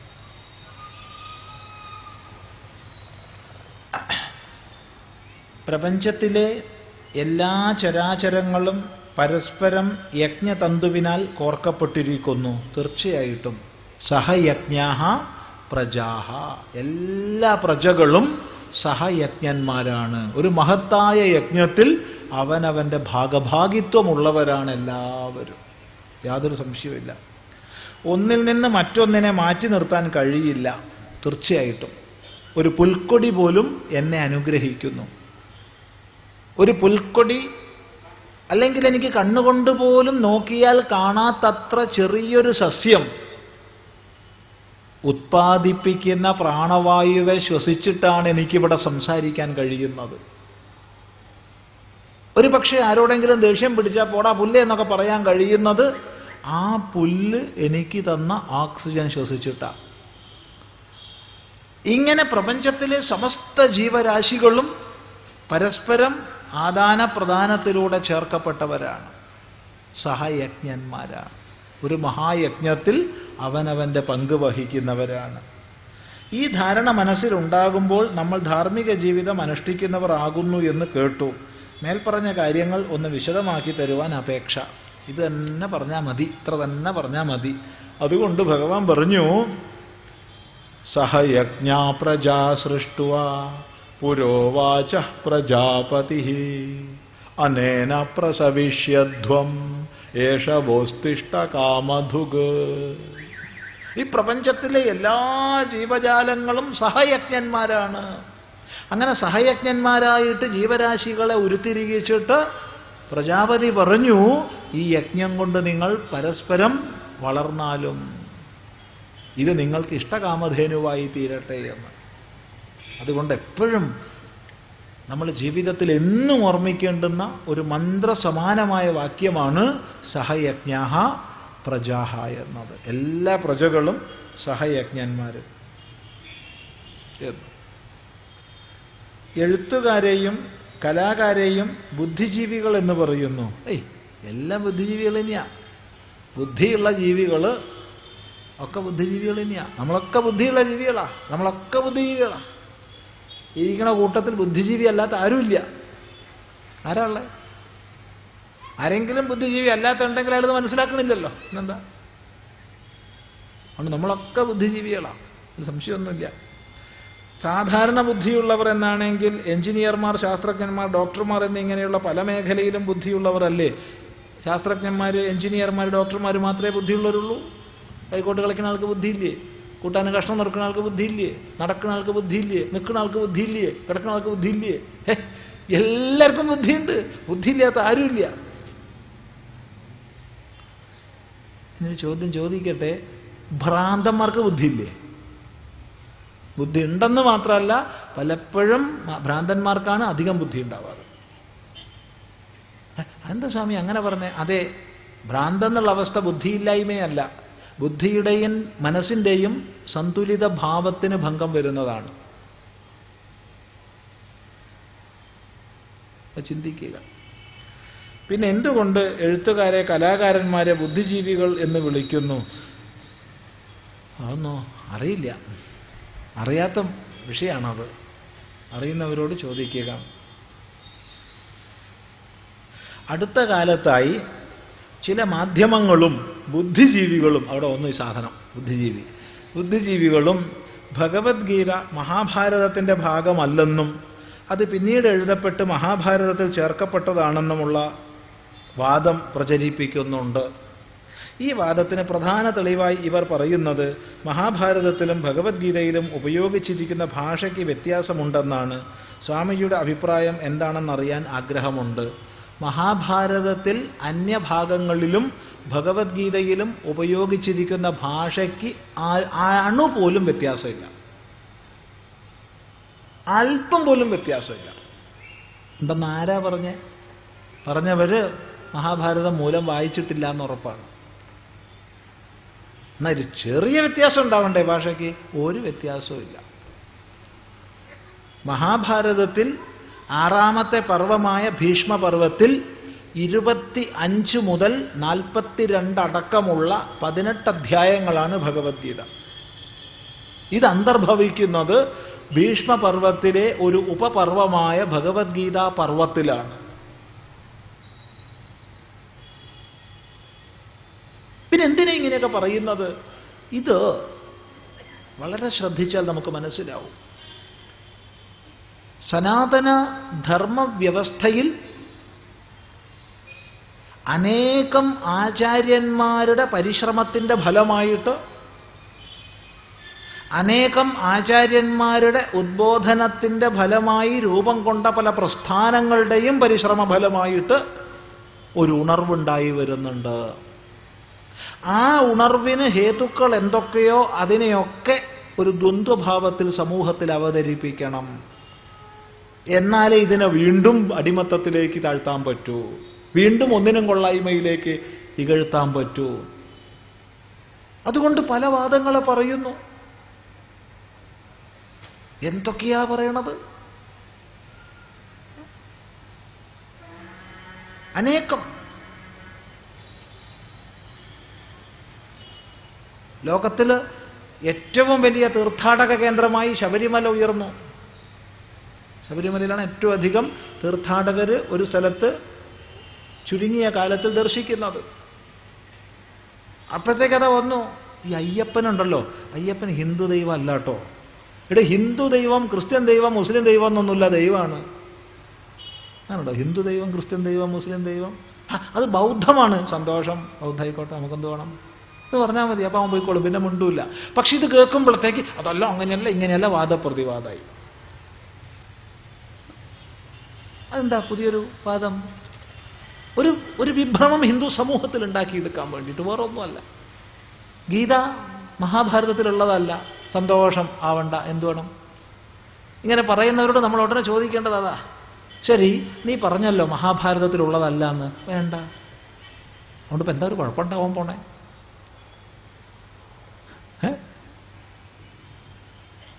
ഗീത അത്ര പ്രാചീനമല്ല സ്വാമി, പിൽക്കാലത്ത് എഴുതിയതാ. ഇന്നലെ മെഞ്ഞാന്ന് എഴുതിയതാ. ആയിക്കോട്ടെ, എന്നാ എന്താ കുഴപ്പം? ഒരു വളരെ കുറച്ച് കൊല്ലമായിട്ടുള്ളൂ ഗീത എഴുതിയിട്ട്, എന്താ കുഴപ്പം? അതിലെന്ത് ആശയം പറഞ്ഞു, അതെത്ര യുക്തിഭദ്രമാണ്, അതെത്ര ശ്രുതിസമ്മതമാണ്, അതെത്ര നമ്മെ പുരുഷാർത്ഥത്തിലേക്ക് നയിക്കുന്നു, ഇതല്ലേ നമ്മൾ നോക്കണ്ടു. അതുകൊണ്ട് ആരെങ്കിലും മഹാഭാരതത്തിന്റെ ഭാഗമല്ല എന്ന് പറയുന്നുണ്ടെങ്കിൽ അവനോട് പറയുക സന്തോഷം, ഇത്രയുള്ള. രാമായണത്തിന്റെ ഭാഗമാണത്, ആയിരിക്കാം. ഒരു മൂഢനെ പോലെ അങ്ങ് സംസാരിച്ചാൽ മതി അവനോട്. വെറുതെ വാദപ്രതിവാദത്തിന് പോകേണ്ട ആവശ്യമില്ല. അപ്പൊ വേറൊന്ന് പറയും, മഹാഭാരതത്തിന്റെ ഭാഗം എന്ന് പറഞ്ഞാൽ ഉടനെ അവൻ വേറെ ഒന്ന് പറയും, ഈ മഹാഭാരതം ഉണ്ടല്ലോ സ്വാമി, ഇത് പ്രാചീനമൊന്നും അല്ല. ജയ എന്ന് പറഞ്ഞിട്ടൊരു പുസ്തകം ഉണ്ടായിരുന്നു, അതേ പ്രാചീനായിട്ടുള്ളൂ. അത് വളരെ കുറച്ച് ശ്ലോകങ്ങളേ ഉള്ളൂ. ഈ മഹാഭാരതമൊക്കെ പിന്നെ ഉണ്ടായതാ. ആയിക്കോട്ടെ, സന്തോഷം. പിന്നെ അവൻ വാദിക്കാൻ വരില്ല. കാരണം അവന്റെ അത്തരം ജൽപ്പനങ്ങൾ നമ്മെ ഒരു തരത്തിലും വ്യാകുലപ്പെടുത്തുന്നില്ല എന്ന് അറിഞ്ഞു കഴിഞ്ഞാൽ അവൻ മിണ്ടാണ്ട് പോയിക്കോളും. കാരണം നമുക്കറിയാം ഇത് മഹാഭാരതത്തിന്റെ ഭാഗമാണ്. മഹാഭാരതം വേദവ്യാഖ്യാനാർത്ഥം രചിക്കപ്പെട്ട ഇതിഹാസമാണ്.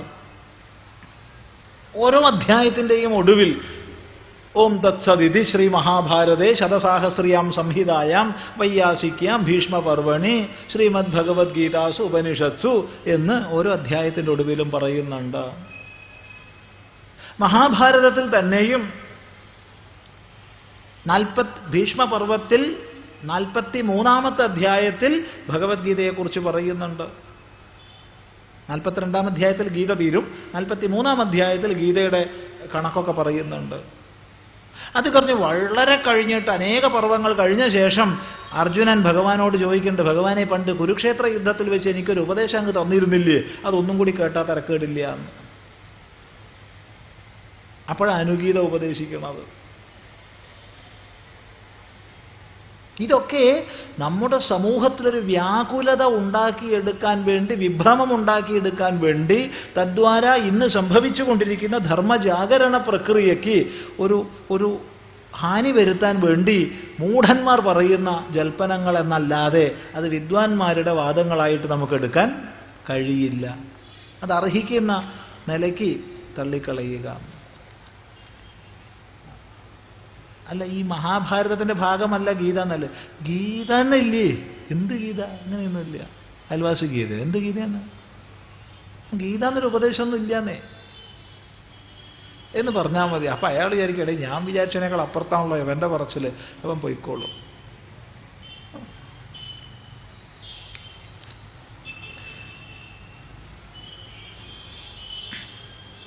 അടുത്ത ദിവസം കേരളത്തിലെ ഒരു പ്രമുഖ ദേശീയ പാർട്ടിയുടെ സംസ്ഥാന സെക്രട്ടറി ഹിന്ദു മതത്തിലേക്ക് തിരിച്ചു വരുന്നവർ ഏത് ജാതിയിൽ ചേരും എന്ന ചോദ്യം ചോദിക്കുകയുണ്ടായി.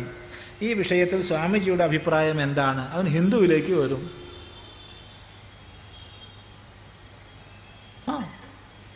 എന്താ ഈ ജാതി? ഹിന്ദുവിലേ ഉള്ളൂ.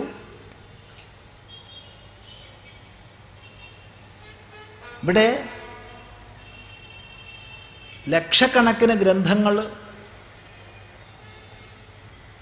ആയിരക്കണക്കിന് ഋഷീശ്വരന്മാർ, കോടിക്കണക്കിന് ദൈവങ്ങൾ, സമ്പന്നരാണ് നമ്മൾ. ഒട്ടും ദരിദ്രരല്ല, ഒന്നല്ല, കോടിക്കണക്കിന്. ഇത്ര വൈവിധ്യങ്ങളും സമ്പന്നതയും ഉണ്ടെങ്കിലും ഏത് ജാതി പറയുന്നവനും ഒരമ്പലത്തിൽ തന്നെയാണ് പോയി തൊഴുന്നത്. ഒരു തല്ലും പിടിയില്ല. എന്നാൽ ഒരു കത്തോലിക്കന്റെ പള്ളിയിലേക്ക് ഓർത്തഡോക്സുകാരൻ ഉപാസനയ്ക്ക് പോവുമോ? മാർത്തോമക്കാരൻ പോവുമോ? മാർത്തോമക്കാരന്റെ പള്ളിയിലേക്ക് കത്തോലിക്കൻ പോവുമോ? ഇനി ഓർത്തഡോക്സ് തന്നെ ബാവാ കക്ഷിയും മെത്രാൻ കക്ഷിയും തമ്മിൽ എപ്പോഴും പൊരിഞ്ഞതല്ല. ഉപവാസമൊക്കെയാ. ഞങ്ങളെ പള്ളിയിൽ അവരെ കടത്തരുത് എന്ന് പറഞ്ഞിട്ട്, കടത്തണം എന്ന് പറഞ്ഞിട്ടല്ല, കടത്തരുത് പറഞ്ഞിട്ട്. ഇനി ഇപ്പറഞ്ഞ ഏതെങ്കിലും വകുപ്പുകാർ പെന്റക്കോസ്തുകാരെ കൂട്ടത്തെ കൂട്ടുവോ? കല്യാണം കഴിക്കുക? സംബന്ധമുണ്ടോ? ആരാധനയിൽ സാമ്യമുണ്ടോ? ഇപ്പറഞ്ഞ ഏതെങ്കിലും വിഭാഗക്കാർ CSIയുടെ പള്ളിയിൽ പോവോ? എത്ര ജാതിയ? എന്നാൽ ഈ നേതാവിന് എന്താ ഇത് ചോദിക്കാൻ തോന്നാത്തെ? ഒരു ഹിന്ദു ക്രിസ്ത്യാനിയാവുമ്പോൾ അവൻ ഏത് ജാതിയിലേക്കാ പോവാന്ന് ചോദിക്കാൻ തോന്നാത്തത് എന്താ? ഇനി ഇസ്ലാമിൽ ഇവിടെ ഒരു സുന്നി പ്രസംഗം വെച്ചാൽ പിറ്റേന്ന് മുജാഹിദിന്റെ വിശദീകരണ പ്രസംഗം ഉണ്ടാവും. അഥവാ മുജാഹിദ് പ്രസംഗം വെച്ചാൽ സുന്നിയുടെ വിശദീകരണ പ്രസംഗം ഉണ്ടാവും. അതെ, എന്തുകൊണ്ടാ? ഒരു പുസ്തകത്തെയാ മുൻനിർത്തുന്നത്, എന്നിട്ട് എത്ര ജാതിഭേദങ്ങളാ. അവിടെ കേവലം പള്ളിയിൽ കയറ്റരുത് എന്നുള്ളത് മാത്രമല്ല, കൊന്നൊടുക്കലാണ്. ഷിയയെ സുന്നി, സുന്നിയെ ഷിയ. എത്ര ജാതികളാ. ഒരു വിഭാഗത്തിന്റെ പള്ളിയിൽ മറ്റേ വിഭാഗം പോവില്ല. അത്ര അന്തരമുണ്ട്. എന്തുകൊണ്ട് അതിലേക്ക് മാറുമ്പോൾ ഈ നേതാവ് അത് ചോദിക്കില്ല? അതുകൊണ്ട് ഈ ചോദ്യങ്ങളൊക്കെ അപ്രസക്തമായി തീരുന്നു എന്ന് സ്വയം മനസ്സിലാക്കുക.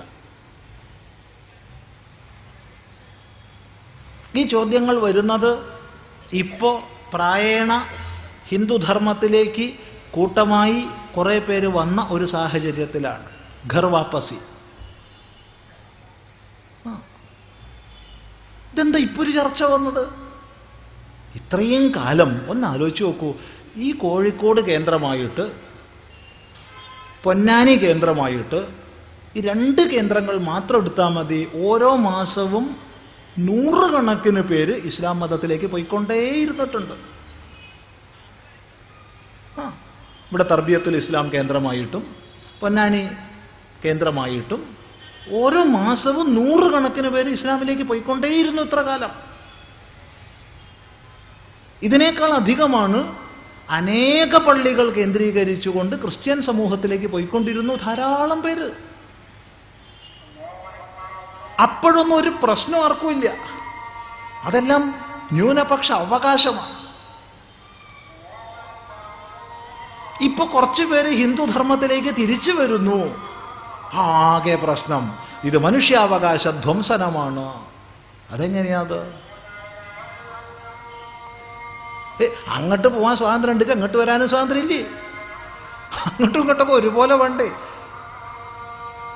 ഒരു വ്യക്തി ഏതെങ്കിലും മതഗ്രന്ഥത്തെ പഠിച്ച് അതിൻ്റെ ആചരണവിശേഷങ്ങളുടെ മഹത്വം മനസ്സിലാക്കി ആ മതത്തെ സ്വീകരിക്കുന്നതിനെ നാം എതിർക്കുന്നില്ല. അത് ഹിന്ദു ആയിക്കോട്ടെ, ക്രിസ്ത്യാനി ആയിക്കോട്ടെ, മുസൽമാൻ ആയിക്കോട്ടെ, ആരും ആയിക്കോട്ടെ, നമുക്കതിൽ ഒരു എതിർപ്പും ഇല്ല.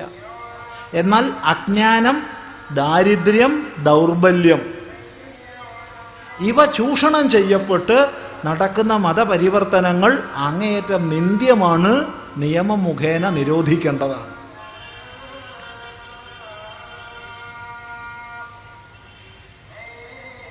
ഇത് വസ്തുതയാണ്. ഇപ്പൊ കുറെ പേരെങ്ങോട്ട് ഹിന്ദുധർമ്മത്തെ സമാശ്ലേഷിക്കാൻ വരുമ്പോഴത്തേക്ക് വലിയ ഒച്ചപ്പാടും ബഹളവും. അതിലെന്തർത്ഥമുള്ളതെന്ന് ആലോചിച്ച് നോക്കുക. ഒരു നിമിഷം ചിന്തിക്കുക. ഈ കോലാഹലങ്ങളാൽ ഒന്നും ബാധിക്കപ്പെടാതെ ഇത് തുടരുക തന്നെ ചെയ്യുന്നു. അത് മറ്റൊരു മതപരിവർത്തനമല്ല. അതിനെ കൺവെർഷൻ എന്നോ റീകൺവെർഷൻ എന്നോ പറയാൻ പാടില്ല. പലരും റീകൺവെർഷൻ എന്ന് പറയുന്നുണ്ട്. തെറ്റാണ് പദപ്രയോഗം. അതായത് ഹിന്ദുന്ന് അങ്ങോട്ട് പോയതാണ്, മുസ്ലിം ആയതാണ്, അല്ലെങ്കിൽ ക്രിസ്ത്യാനി ആയതാണ്, തിരിച്ച് ഹിന്ദു ആക്കുന്നു, റീകൺവെർട്ട് ചെയ്യുന്നു എന്ന് പലരും പറയാറുണ്ട്. തെറ്റാണ് ആ പദം. റീകൺവെർഷൻ അല്ല, ഡീകൺവെർഷനാണ്.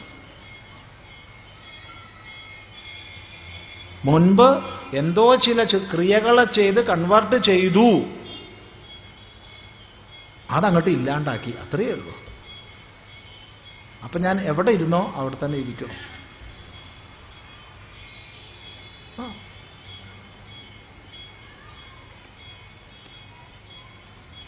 ടിപ്പു സുൽത്താൻ സ്വന്തം കൈപ്പടയിൽ എഴുതിയ കത്തിൽ, സാധാരണ സുൽത്താൻമാർ രാജാക്കന്മാർ ഒപ്പിടുകയുള്ളൂ, കത്തെഴുതാറില്ല. പക്ഷെ സ്വന്തം കൈപ്പടയിൽ എഴുതിയ കത്തിലാണ്, ഞാൻ കോഴിക്കോട് 4 ലക്ഷം ഹിന്ദുക്കളെ മാറ്റിയിരിക്കുന്നു. സർവശക്തനായ ദൈവത്തിൻ്റെ കാരുണ്യമുണ്ടെങ്കിൽ എൻ്റെ അടുത്ത യാത്ര കൊച്ചിൻ മേഖലയിലേക്കാണ്. അത് സംഭവിച്ചിട്ടില്ല. 4 ലക്ഷം പേരെയാണ് മാറ്റിയത്. 4 ലക്ഷം പേരെ കോഴിക്കോട്. 60,000 സിറിയൻ ക്രിസ്ത്യാനികളെയാണ് ടിപ്പു സുൽത്താൻ ഒറ്റയ്ക്ക് കൊന്നൊടുക്കിയത്. 60,000.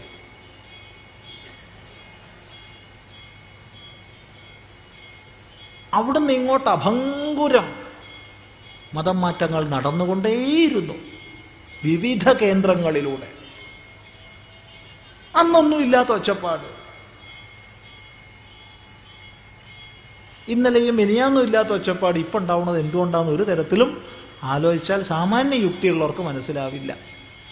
അതുകൊണ്ട് ഇത്തരം ചിന്ത ചെയ്യുന്നവരോട് ഇങ്ങനെയൊരു ചോദ്യം ചോദിച്ചേക്കുക. ഇപ്പോൾ നടന്നുകൊണ്ടിരിക്കുന്ന 102ാമത് ഭാരതീയ ശാസ്ത്ര കോൺഗ്രസിൽ 7000 വർഷങ്ങൾക്ക് മുമ്പേ തന്നെ ഭാരതത്തിൽ ഗ്രഹാന്തര യാത്രകൾ പോലും സാധ്യമാക്കിയിരുന്ന വിമാനങ്ങൾ ഉണ്ടായിരുന്നു എന്നും റഡാർ സംവിധാനങ്ങളും മുടിനാരിനെ പോലും പിളർത്താവുന്ന ശസ്ത്രക്രിയാ ഉപകരണങ്ങൾ പോലും ലഭ്യമായിരുന്നു എന്നും പ്രസ്താവിക്കുന്ന പ്രഭാഷണം ഇപ്പോൾ വിവാദമായിരിക്കുകയാണല്ലോ. അതുപോലെ ആൽജിബ്രയും പൈതഗോറസ് സിദ്ധാന്തവും ഭാരതത്തിലാണ് ഉദ്ഭവിച്ചതെന്ന് പറയപ്പെടുന്നു. ഇത്തരം പ്രസ്താവനകൾ ഭാരതത്തിലെ പുരോഗമന ചിന്തകർ എന്ന് സ്വയം അവകാശപ്പെടുന്നവരും ബുദ്ധിജീവികളും വലിയ വിവാദമാക്കുകയാണ്. ഇന്നത്തെ മാതൃഭൂമി എഡിറ്റോറിയലിൽ അവർ ചില ചോദ്യങ്ങൾ ചോദിക്കുന്നു. 1. ഇത്രയും മഹത്തായ ശാസ്ത്രജ്ഞാന പാരമ്പര്യം ഉണ്ടായിട്ടും ഇന്ത്യ ഇന്നും അവികസിതമായി തുടരുന്നത് എന്തുകൊണ്ട്? 2. അന്ധവിശ്വാസങ്ങളും അനാചാരങ്ങളും ജാതി വിവേചനവും ഇപ്പോഴും നിലനിൽക്കുന്നത് എന്തുകൊണ്ട്? 3. ഇപ്പറഞ്ഞ മഹാപാരമ്പര്യം ഒന്നുമില്ലാത്ത പാശ്ചാത്യ രാജ്യങ്ങൾ ആർജിച്ചിട്ടുള്ള ശാസ്ത്ര നേട്ടങ്ങളൊന്നും നമുക്ക് നേടാനാവാതെ പോയത് എന്തുകൊണ്ട്?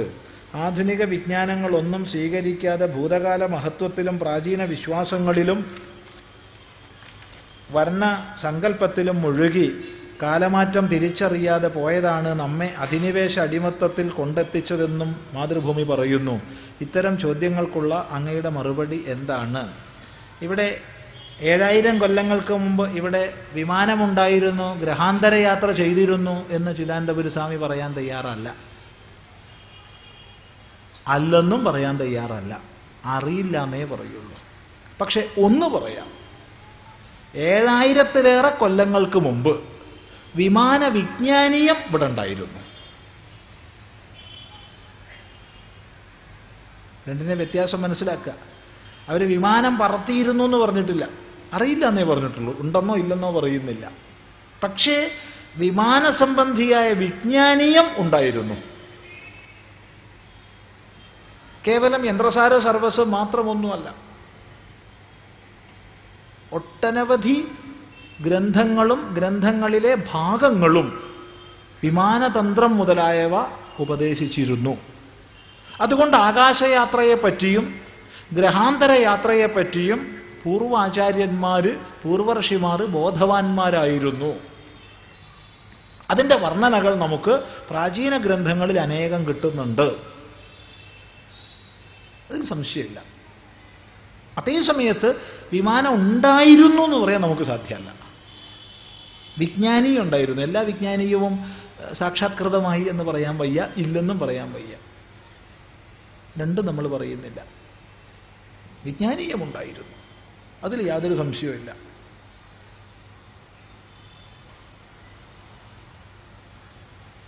അതുപോലെ ഗണിതശാസ്ത്രത്തിലും വാന നിരീക്ഷണത്തിലും നമ്മൾ അചിന്ത്യമായ ഔന്നത്യത്തെ പ്രാപിച്ചിരുന്നു. ഈ പൈതഗോറസ് സിദ്ധാന്തം എന്ന പേരിൽ അറിയപ്പെടുന്നത് സംക്രമഗ്രാമ മാധവന്റെ കണ്ടെത്തലായിരുന്നു. അതുപോലെ അനേക സിദ്ധാന്തങ്ങൾ ഉണ്ടായിട്ടുണ്ട്.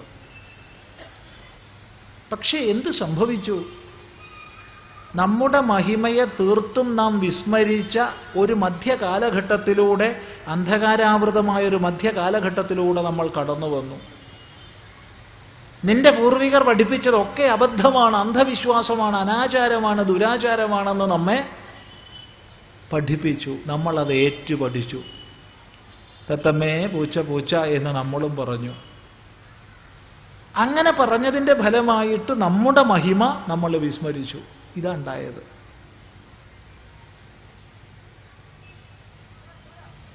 നോക്കൂ, ഏതെങ്കിലും ഒരു എക്കണോമിക്സ് പഠിക്കുന്നൊരു വിദ്യാർത്ഥി, പോസ്റ്റ് ഗ്രാജുവേറ്റ് തലത്തിലോ എക്കണോമിക്സ് പഠിക്കുന്നൊരു വിദ്യാർത്ഥി ചാണക്യൻ ധനതത്വ ശാസ്ത്ര ഗ്രന്ഥങ്ങൾ എഴുതിയിട്ടുണ്ടെന്ന് ജസ്റ്റ് ഒരു റെഫറൻസ് അങ്ങോട്ട് വായിച്ചു പോവുകയല്ലാതെ ചാണക്യന്റെ അർത്ഥശാസ്ത്രം പഠിക്കുന്നുണ്ടോ? പഠിക്കുന്നില്ല. അല്ലെങ്കിൽ പൊളിറ്റിക്കൽ സയൻസ് പഠിക്കുന്ന ഒരു MA വിദ്യാർത്ഥി കൗടില്യനെ കുറിച്ച് ഒരു റെഫറൻസ് അങ്ങ് പറഞ്ഞു പോകുന്നല്ലാതെ കൗടില്യൻ ഏത് ഗ്രന്ഥം എഴുതി, നമുക്ക് ലഭിക്കുന്ന ഗ്രന്ഥമാണ്, ഊഹാപോഹമല്ല, പഠിക്കുന്നില്ല. അല്ലെങ്കിൽ സെക്സോളജി പറയുന്ന സമയത്ത് വാത്സ്യായനൻ ഇങ്ങനെ കാമശാസ്ത്രം എഴുതിയിട്ടുണ്ട് എന്ന് പറയാന്നല്ലാതെ പഠിക്കാൻ നമ്മൾ തയ്യാറാവുന്നില്ല. വാനനിരീക്ഷണത്തിൽ വരാഹമിഹിരനും മറ്റും അതുപോലുള്ള ഒരുപാട് ആചാര്യന്മാരുടെ സംഭാവനകളെ ചിലപ്പോൾ ജസ്റ്റ് റെഫറൻസ് അങ്ങ് പറഞ്ഞു പോകുന്നല്ലാതെ പഠിക്കാൻ തയ്യാറാവുന്നില്ല. ഇങ്ങനെ സ്വന്തം പൈതൃക മഹിമയെ നമ്മൾ പഠിക്കാൻ തയ്യാറാവാഞ്ഞതാണ് പ്രശ്നം. ഇനിയെങ്കിലും പഠിക്കുക.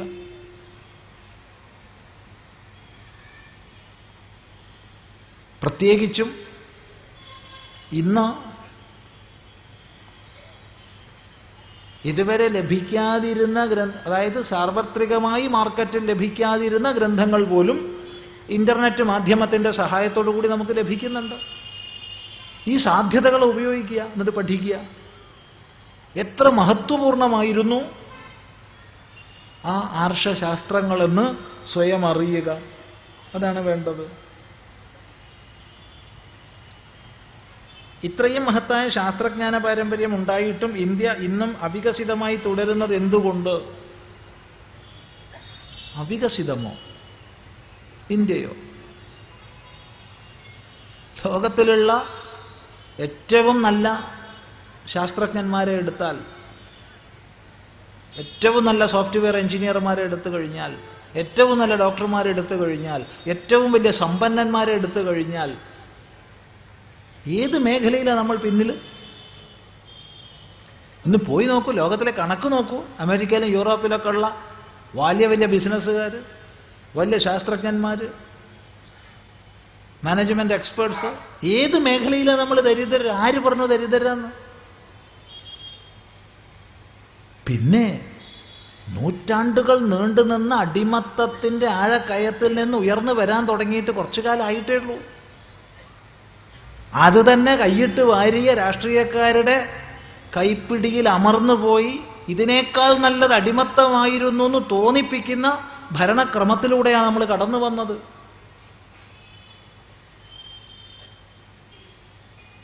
പല രാജ്യങ്ങളിൽ ജോലി ചെയ്ത ശാസ്ത്രജ്ഞന്മാർ അഭിമാനപൂർവ്വം ആവേശപൂർവ്വം ഭാരതത്തിൽ സേവ ചെയ്യാമെന്ന് വിചാരിച്ച് തിരിച്ചു വന്നിട്ട് തീർത്തും അങ്ങേയറ്റം ദുഃഖിതരായി പരിഗണന ലഭിക്കാതെ തിരിച്ചു പോയതും മറ്റും മറക്കരുത്. രാഷ്ട്രീയ കാര്യലാഭത്തിനു വേണ്ടി പ്രഗത്ഭന്മാരായ ശാസ്ത്രജ്ഞന്മാരെ ബലിയാടാക്കിയത് മറക്കരുത്. അപ്പൊ ഇത്തരം അങ്ങേയറ്റം അധപ്പതിച്ച വൃത്തികളാൽ പൂർണ്ണമായി സ്വമഹിമയിലേക്ക് ഉയരാൻ പലപ്പോഴും നമുക്ക് സാധിച്ചിട്ടില്ല. അതുകൊണ്ട് മഹിമ നഷ്ടമാവുന്നില്ല. വിദ്യാഭ്യാസ പദ്ധതിയിൽ സ്വന്തം പാരമ്പര്യ മഹിമ ബോധിപ്പിക്കുക. നാളെ മിടുക്കന്മാരും മിടുക്കികൾ ഉയർന്നു വരും. മാതൃഭൂമിയെ പോലുള്ളൊരു പത്രം സ്വാതന്ത്ര്യ സമരത്തിന് വേണ്ടി ആവേശം നൽകിയ പത്രം, സ്വന്തം സംസ്കൃതിയുടെ മഹത്വത്തെ വിളിച്ചോതിയ പത്രം, അതിനാണ് പരിശ്രമിക്കേണ്ടത്, വിപരീതമായി തിരിഞ്ഞു ചോദിക്കാനല്ല. ന്യൂനതകളിൽ നിന്ന് നമ്മുടെ രാഷ്ട്രത്തെ ഉയർത്താനാണ് പരിശ്രമിക്കേണ്ടത്, അല്ലാതെ നമ്മുടെ രാഷ്ട്രമഹിമയെ ഇകഴ്ത്താനല്ല. അതാണ് ശരിയായ പത്രധർമ്മം. അതറിയാത്തവരല്ല അവർ. ചിന്തിക്കുക. അന്ധവിശ്വാസങ്ങളും അനാചാരങ്ങളും ജാതി വിവേചനവും ഇപ്പോഴും നിലനിൽക്കുന്നത് എന്തുകൊണ്ട്? അജ്ഞാനം കൊണ്ട്. ആ അജ്ഞാനം നീക്കാൻ പരിശ്രമിക്കൂ.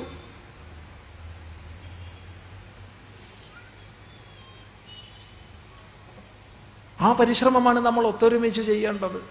ഇവിടെ അജ്ഞാനമുണ്ട്, ഇവിടെ അന്ധവിശ്വാസം ഉണ്ടെന്ന് പറഞ്ഞിരിക്കുകയല്ല.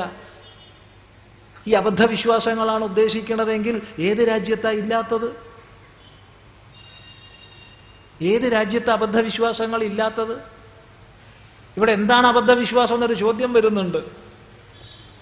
ഏതെങ്കിലും ഒന്നിനെ നമ്മൾ അബദ്ധവിശ്വാസമായി മാനിക്കുന്നുവെങ്കിൽ എന്തിനെയാ? ഉദാഹരണം പറഞ്ഞോളൂ, എന്തെങ്കിലും ഒന്ന്. അബദ്ധമാണെന്നോ സുബദ്ധമാണെന്നോ പറയുന്നില്ല. പലപ്പോഴും അബദ്ധം എന്ന് പറയുന്നവർ ചൂണ്ടിക്കാണിക്കുന്ന ചില വിദ്യകൾ, മന്ത്രവാദം തുടങ്ങിയത്, അതിൻ്റെ പിന്നാലെ പോണതൊക്കെ. ഇതിന് ഇവിടെയുള്ളതിനേക്കാൾ ഡിമാൻഡ് യൂറോപ്പിലാണ്. ഒരു വെള്ളിമുങ്ങേനെയൊക്കെ ഇവിടുന്ന് പിടിച്ചു കൊടുത്താലുണ്ടല്ലോ, എത്രയാ കിട്ടണമെന്നറിയാ പൈസ. എന്തിനാ? ബ്ലാക്ക് മാജിക്കിനാ ഉപയോഗിക്കുന്നത്. ഇന്ത്യയിലല്ല, യൂറോപ്പിലാ. എന്താ വിചാരിക്കണത്? അവിടെ നിന്ന് യാതൊരു അബദ്ധവിശ്വാസമില്ല, എല്ലാവരും വളരെ വികസിതമായ പ്രജ്ഞാവൈശദ്ധ്യത്തോടു കൂടിയവരാണെന്നാണോ? ലോകത്തെല്ലാ രാജ്യങ്ങളിലും അബദ്ധവിശ്വാസങ്ങളും അനാചാരങ്ങളും ദുരാചാരങ്ങളും ഒക്കെയുണ്ട്. നമ്മളത് ഇല്ലെന്ന് പറയരുത്. ഉള്ളതിനെ ചൂണ്ടിക്കാണിക്കുന്നതിന് പകരം ഉള്ളതിനെ ഇല്ലാതാക്കാനുള്ള വെളിച്ചം നൽകുക. ആ വെളിച്ചം നൽകലാണ് പത്രധർമ്മം. ചിന്തിക്കുക. ഇപ്പറഞ്ഞ മഹാപാരമ്പര്യം ഒന്നുമില്ലാത്ത പാശ്ചാത്യ രാജ്യങ്ങൾ ആർജിച്ചിട്ടുള്ള ശാസ്ത്ര നേട്ടങ്ങളൊന്നും നമുക്ക് നേടാനാവാതെ പോയത് എന്തുകൊണ്ട്?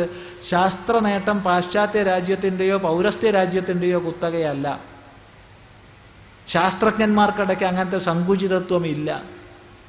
ഇന്നലെ ഏതൊരു പ്രദേശത്തുള്ള ഏത് ശാസ്ത്രജ്ഞന്റെയും കണ്ടെത്തലിന്റെ ഭൂമികയിൽ ഇരുന്നു കൊണ്ടാണ് ഇന്നത്തെ ശാസ്ത്രജ്ഞൻ ഗവേഷണ പഠനങ്ങളെ ചെയ്യുന്നത്.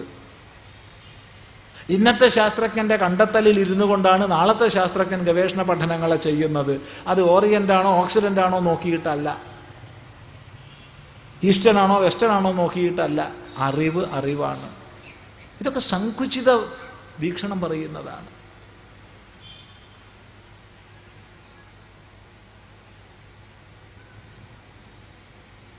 അതുകൊണ്ട് ഇന്ന് നമ്മൾ ഉപയോഗിക്കുന്ന സംഖ്യയെക്കുറിച്ചുള്ള സങ്കല്പങ്ങൾ ഏറ്റവും അധികം ഭാരതത്തിൽ നിന്ന് ഉരുത്തിരിഞ്ഞത്. പലരും പറയുന്നത് പൂജ്യം ഭാരതത്തിൽ നിന്ന് പോയതാന്നാ. പൂജ്യം മാത്രമൊന്നുമല്ല, കലനക്രിയകളിൽ ഏറ്റവും വൈശദ്ധ്യം നേടിയവരായിരുന്നു ഭാരതീയർ. പോട്ടെ, അതൊന്നുമില്ല. ഒരു 1, 2, 3 ഒന്നും ഭാരതീയർക്ക് അറിയില്ലായിരുന്നു. ആകെ കൂടെ ഭാരതീയർക്ക് അറിയുന്നത് പൂജ്യം മാത്രമായിരുന്നു. നമ്മളെ പറയണത് ആയിക്കോട്ടെ, എന്നാ ഇന്ത്യ എന്നുള്ളതാ പൂജ്യം, അതുകൊണ്ട് പൂജ്യം ഞങ്ങൾ ഉപയോഗിക്കണില്ല എന്ന് വേറെ ആരെങ്കിലും പറഞ്ഞിട്ടുണ്ടോ? എന്ത് വിഡ്ഢിത്താണ്! ശാസ്ത്രത്തിന് അങ്ങനെയില്ല. ശാസ്ത്ര സത്യങ്ങളെ എല്ലാവരും ഷെയർ ചെയ്യും.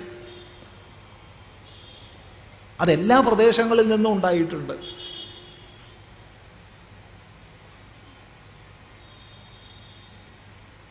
ചിന്തിക്കുക.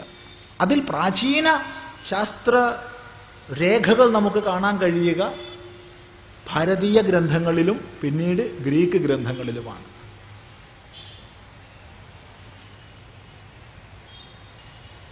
അതെ, ഒന്നിനെ മാത്രം ഇകഴ്ത്തുകയോ പുകഴ്ത്തുകയോ ചെയ്യരുത്. നമ്മളെ ഇരുട്ടിലേക്ക് നയിച്ച എന്തെല്ലാം ഘടകങ്ങളുണ്ടോ അവയെ ഇല്ലാതാക്കാൻ പരിശ്രമിക്കുകയാണ് വേണ്ടത്. അത് ശ്രദ്ധിക്കുക.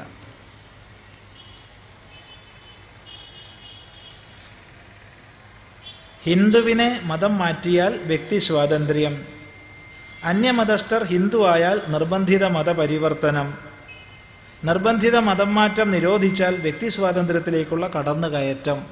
ഇതാണ് ഇപ്പം ഇന്നത്തെ സ്ഥിതി. വളരെ നന്നായി. ഈ മതേതര സങ്കല്പത്തെക്കുറിച്ച് മതേതരത്വത്തിൻ്റെ മൊത്ത കച്ചവടക്കാരായ മാർക്സിസ്റ്റ് മന്ദബുദ്ധികൾക്കുള്ള സന്ദേശം എന്താണ്?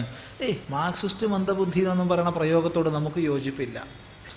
മാർക്സിസ്റ്റ് ആശയത്തെ സ്വീകരിക്കുന്നവരിൽ എത്രയോ ബുദ്ധിമാന്മാരും ത്യാഗികളുമുണ്ട്. മാർക്സിസം എന്ന ആശയത്തിൽ ജീവിച്ച എത്രയോ ത്യാഗികളായ മഹാന്മാരുണ്ടായിട്ടുണ്ട്, ഇല്ലെന്ന് പറയരുത്. ഇവരെ എതിർക്കുന്ന കൂട്ടത്തിൽ യാതൊരു മഹത്വവും ഇല്ലാത്ത അധപ്പതിച്ച വൃത്തിക്കാരുമുണ്ട്. ഒരു സമൂഹത്തെയും മൊത്തത്തിൽ കുറ്റപ്പെടുത്താനോ മൊത്തത്തിൽ പുകഴ്ത്താനോ നമ്മൾ തയ്യാറല്ല. നന്മയും തിന്മയും എല്ലാത്തിലും ഉണ്ട്. അതിൽ നന്മയെ കണ്ടെത്താൻ പഠിക്കുക. എവിടെയും സത്യസന്ധമായി പറയാനും ചിന്തിക്കാനുമുള്ള സാധ്യത ഉണ്ടാവുക. ഒരു തരം ചിന്താരീതികളിലും സ്വയം ചെന്നുപെട്ട അടിമത്തത്തെ ആശ്ലേഷിക്കാതിരിക്കുക. യുക്തിഭദ്രമായ സമീപനം എവിടെയും സ്വീകരിക്കുക. അതേ പറയാനുള്ളൂ. എന്നാൽ ഇന്നത്തെ സമൂഹത്തിൽ കാണുന്ന ഒരു രീതിയാണ് ഈ പറഞ്ഞത്. ഹിന്ദു അങ്ങോട്ട് ഇസ്ലാമാക്കി ക്രിസ്ത്യാനിയാക്കിച്ചാൽ അത് വ്യക്തി സ്വാതന്ത്ര്യമാണ്. അന്യമതസ്ഥർ ഹിന്ദു ആയാൽ അത് നിർബന്ധിത മതപരിവർത്തനമാണ്. എന്നാ ശരി, വേണ്ട, മതപരിവർത്തനം നിരോധിച്ചുകൊണ്ട് നിയമം കൊണ്ടുവരുമെന്ന് പറഞ്ഞാൽ അയ്യോ അത് വ്യക്തി സ്വാതന്ത്ര്യത്തിലേക്കുള്ള കടന്നുകയറ്റമാണ്. ഇത് അങ്ങേയറ്റ അബദ്ധമാണ് ഈ പറയുന്നത്. അബദ്ധമാണ്. ഏതെങ്കിലും മതഗ്രന്ഥങ്ങളെ പഠിച്ച് അതിനെ ഒരാൾ സമാശ്രയിക്കുന്നുവെങ്കിൽ നമുക്ക് സ്വീകാര്യമാണ്. നേരത്തെ സൂചിപ്പിച്ചതുപോലെ അജ്ഞാനം, ദാരിദ്ര്യം, ദൗർബല്യം എന്നിവ ചൂഷണം ചെയ്തുകൊണ്ടുള്ള മതപരിവർത്തനങ്ങൾ നിരോധിക്കപ്പെടേണ്ടതാണ്. ആ സമീപനം തന്നെയായിരിക്കണം നമ്മുടെ രാഷ്ട്രത്തിൻ്റെ വികാസത്തിന് വേണ്ടത്. പക്ഷെ ഇത് സംഭവിക്കണമെങ്കിൽ മതത്തിൻ്റെ അടിസ്ഥാനത്തിലുള്ള എല്ലാ പരിഗണനകളും നിയമവ്യവസ്ഥയിൽ നിന്ന് ഇല്ലാതാകണം. സമൂഹത്തെ മൈനോറിറ്റി മെജോറിറ്റി എന്ന് മതത്തിൻ്റെ അടിസ്ഥാനത്തിൽ വിഭജിക്കുന്നത് ഇല്ലാതായി ഇന്ത്യ ഇന്ത്യക്കാര്, ഭാരതം ഭാരതീയര്. അല്ല, ഹിന്ദു ആയാലും കൊള്ളാം, ക്രിസ്ത്യാനി ആയാലും കൊള്ളാം, മുസ്ലിം ആയാലും കൊള്ളാം, മനുഷ്യൻ മനുഷ്യൻ. അങ്ങനെ മനുഷ്യനെ കാണുന്നൊരു നിയമവ്യവസ്ഥ ഇവിടെ വന്നു കഴിഞ്ഞാൽ ഈ പൊല്ലാപ്പൊക്കെ തീരും. ഇവിടെ മനുഷ്യനെ അല്ല കാണാൻ പ്രേരിപ്പിക്കുന്നത്, മതത്തിൻ്റെ അടിസ്ഥാനത്തിലാണ് വിഭജനങ്ങൾ. അവിടെയാണ് പ്രശ്നം. അതുകൊണ്ട് ഒരു നിയമക്രമം, അതാണ് ഇവിടെ ആവശ്യം. ഏക സിവിൽ കോഡ്, മതഭേദമനുസരിച്ചുള്ള പരിഗണനകളില്ലാത്ത നിയമവ്യവസ്ഥ, അത് വന്നു കഴിഞ്ഞാൽ ഒരു പ്രശ്നവുമില്ല. ഇതാദ്യം തന്നെ മൈനോറിറ്റി മെജോറിറ്റി എന്ന് വിഭജിച്ചു. എന്നിട്ട് മൈനോറിറ്റി പ്രൊട്ടക്ഷൻ ഉദ്ദേശിച്ചുകൊണ്ട് കുറേ റൈറ്റ്സ് പറഞ്ഞു. പിന്നീട് എന്തായി? അത് മൈനോറിറ്റി റൈറ്റായി മാറ്റപ്പെട്ടു. എന്നിട്ട് ഈ മൈനോറിറ്റി മെജോറിറ്റി ആവുന്ന സ്ഥലത്തോ അവിടെ അതില്ല. മെജോറിറ്റി എന്ന് പറയുന്ന ഒരു മൈനോറിറ്റി ആവുന്ന സ്ഥലത്തോ അതും അതില്ല. ഇത് പണ്ട് ഈ പായം കൈക്കോട്ടും പങ്ക് പണം വെച്ച് വാങ്ങിയതുപോലെയാണ്. രണ്ടുപേര് ഉള്ള പണമൊക്കെ സ്വരൂപിച്ച് കൈക്കോട്ടും പായയും മേടിച്ചു. വീതം വെച്ചവൻ പറഞ്ഞു, നീ എടുത്തോളൂ കിട്ടുവോ, പകല് പായ എനിക്ക് വേണ്ട, എനിക്ക് രാത്രി ആവുമ്പോൾ തന്നാ മതി. ഞാൻ എടുത്തോളാം കൈക്കോട്ട് പകല്, നിനക്ക് രാത്രി ആവുമ്പോൾ തരാം. ഈ വീതം വെച്ച പോലത്തെ വീതം വെക്കലാണ് ഇത്രയും കാലമായി ഇന്ത്യയിൽ നടന്നുകൊണ്ടിരിക്കുന്നത്. ഇത് അഭാരതീയമാണ്. എല്ലാവരോടും തുല്യനീതിയായിരിക്കണം. ഹിന്ദു, മുസ്ലിം, ക്രിസ്ത്യൻ തുടങ്ങിയ വ്യത്യാസങ്ങൾ അവനവന്റെ മതാചാരങ്ങളാണ്. അത് സർക്കാർ നയരൂപീകരണത്തിലോ പദ്ധതികളിലോ മാനദണ്ഡമാക്കേണ്ടതല്ല എന്നുള്ള നിയമക്രമം വരണം.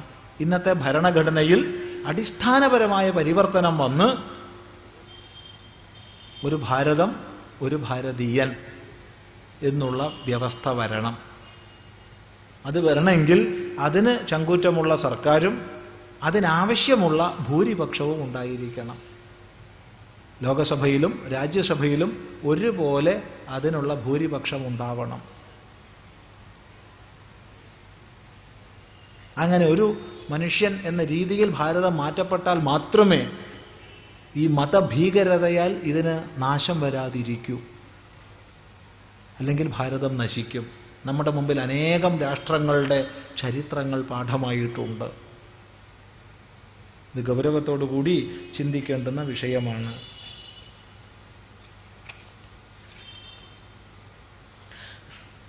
പ്രാണായാമം ഒരു സാധനയായി അനുഷ്ഠിക്കാമോ? ഭാരതത്തിലെ ഗുരുശ്രേഷ്ഠന്മാർ ഇത് പ്രോത്സാഹിപ്പിച്ചിട്ടില്ലേ? പ്രാണായാമം തീർച്ചയായിട്ടും ഒരു സാധനയായി അനുഷ്ഠിക്കാം. മനോനിയന്ത്രണത്തിന്, മാനസികമായ സംയമത്തിനും ഏകാഗ്രതയ്ക്കും വളരെ സഹായിക്കുന്ന ഒരു സാധനാക്രമമാണ് പ്രാണായാമം. പക്ഷേ ശ്രദ്ധിക്കുക, പ്രാണായാമം ഒരു ലാഘവ ബുദ്ധിയോടുകൂടി സമീപിക്കേണ്ടുന്ന സാധനാക്രമമല്ല. അത് അറിഞ്ഞ് അനുഷ്ഠിക്കുന്ന ഗുരുനാഥനിൽ നിന്ന് ഉപദേശമായി ഗ്രഹിച്ച് ചെയ്യേണ്ടുന്നതാണ്. 2, ആസനസിദ്ധി കൈവന്ന ശേഷം മാത്രമേ പ്രാണായാമം ചെയ്യാവൂ. ആസനസിദ്ധി വരാതെ പ്രാണായാമം ചെയ്യരുത്, അത് അപകടമാണ്. അതുകൊണ്ടാണ് പ്രാണായാമത്തെ നിർവചിക്കുന്ന ശ്വാസപ്രശ്വാസയോഹോ ഗതിവിച്ഛേദ പ്രാണായാമ എന്ന പാതഞ്ജല സൂത്രത്തിൻ്റെ ഭാഷ്യത്തിൽ തസ്മിൻ സതി എന്ന് ചേർത്തത്. തസ്മിൻ സതി, അത് നേരെയായാൽ. ഏത് നേരെയായാൽ? ആദ്യം പറഞ്ഞത് നേരെയായാൽ. ഏതാദ്യം പറഞ്ഞത്? ആസനം. ആസനം നേരെയായാലേ പ്രാണായാമം പാടുള്ളൂ എന്ന്. ഇത് ശ്രദ്ധിക്കുക. അല്ലാതെ ആർക്കും എപ്പോഴും നേരെ അങ്ങോട്ട് മൂക്ക് പിടിച്ചിട്ട് വലിച്ചു കയറ്റാം, പുറത്തേക്ക് വിടാമെന്ന് വിചാരിക്കേണ്ട. എന്നാൽ എല്ലാവർക്കും സാധിക്കും. അതിന് ക്രമമായൊരു സാധനാ പദ്ധതി അവലംബിക്കണം. ഗുരുപദേശം വേണം. ഇത് മുഖ്യമാണ്.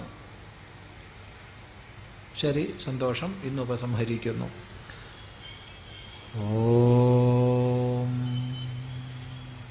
ഗുരുർബ്രഹ്മ ഗുരുർവിഷ്ണു ഗുരുർദേവോ മഹേശ്വരഃ ഗുരുസാക്ഷാത് പരം ബ്രഹ്മ തസ്മൈ ശ്രീ ഗുരവേ നമഃ.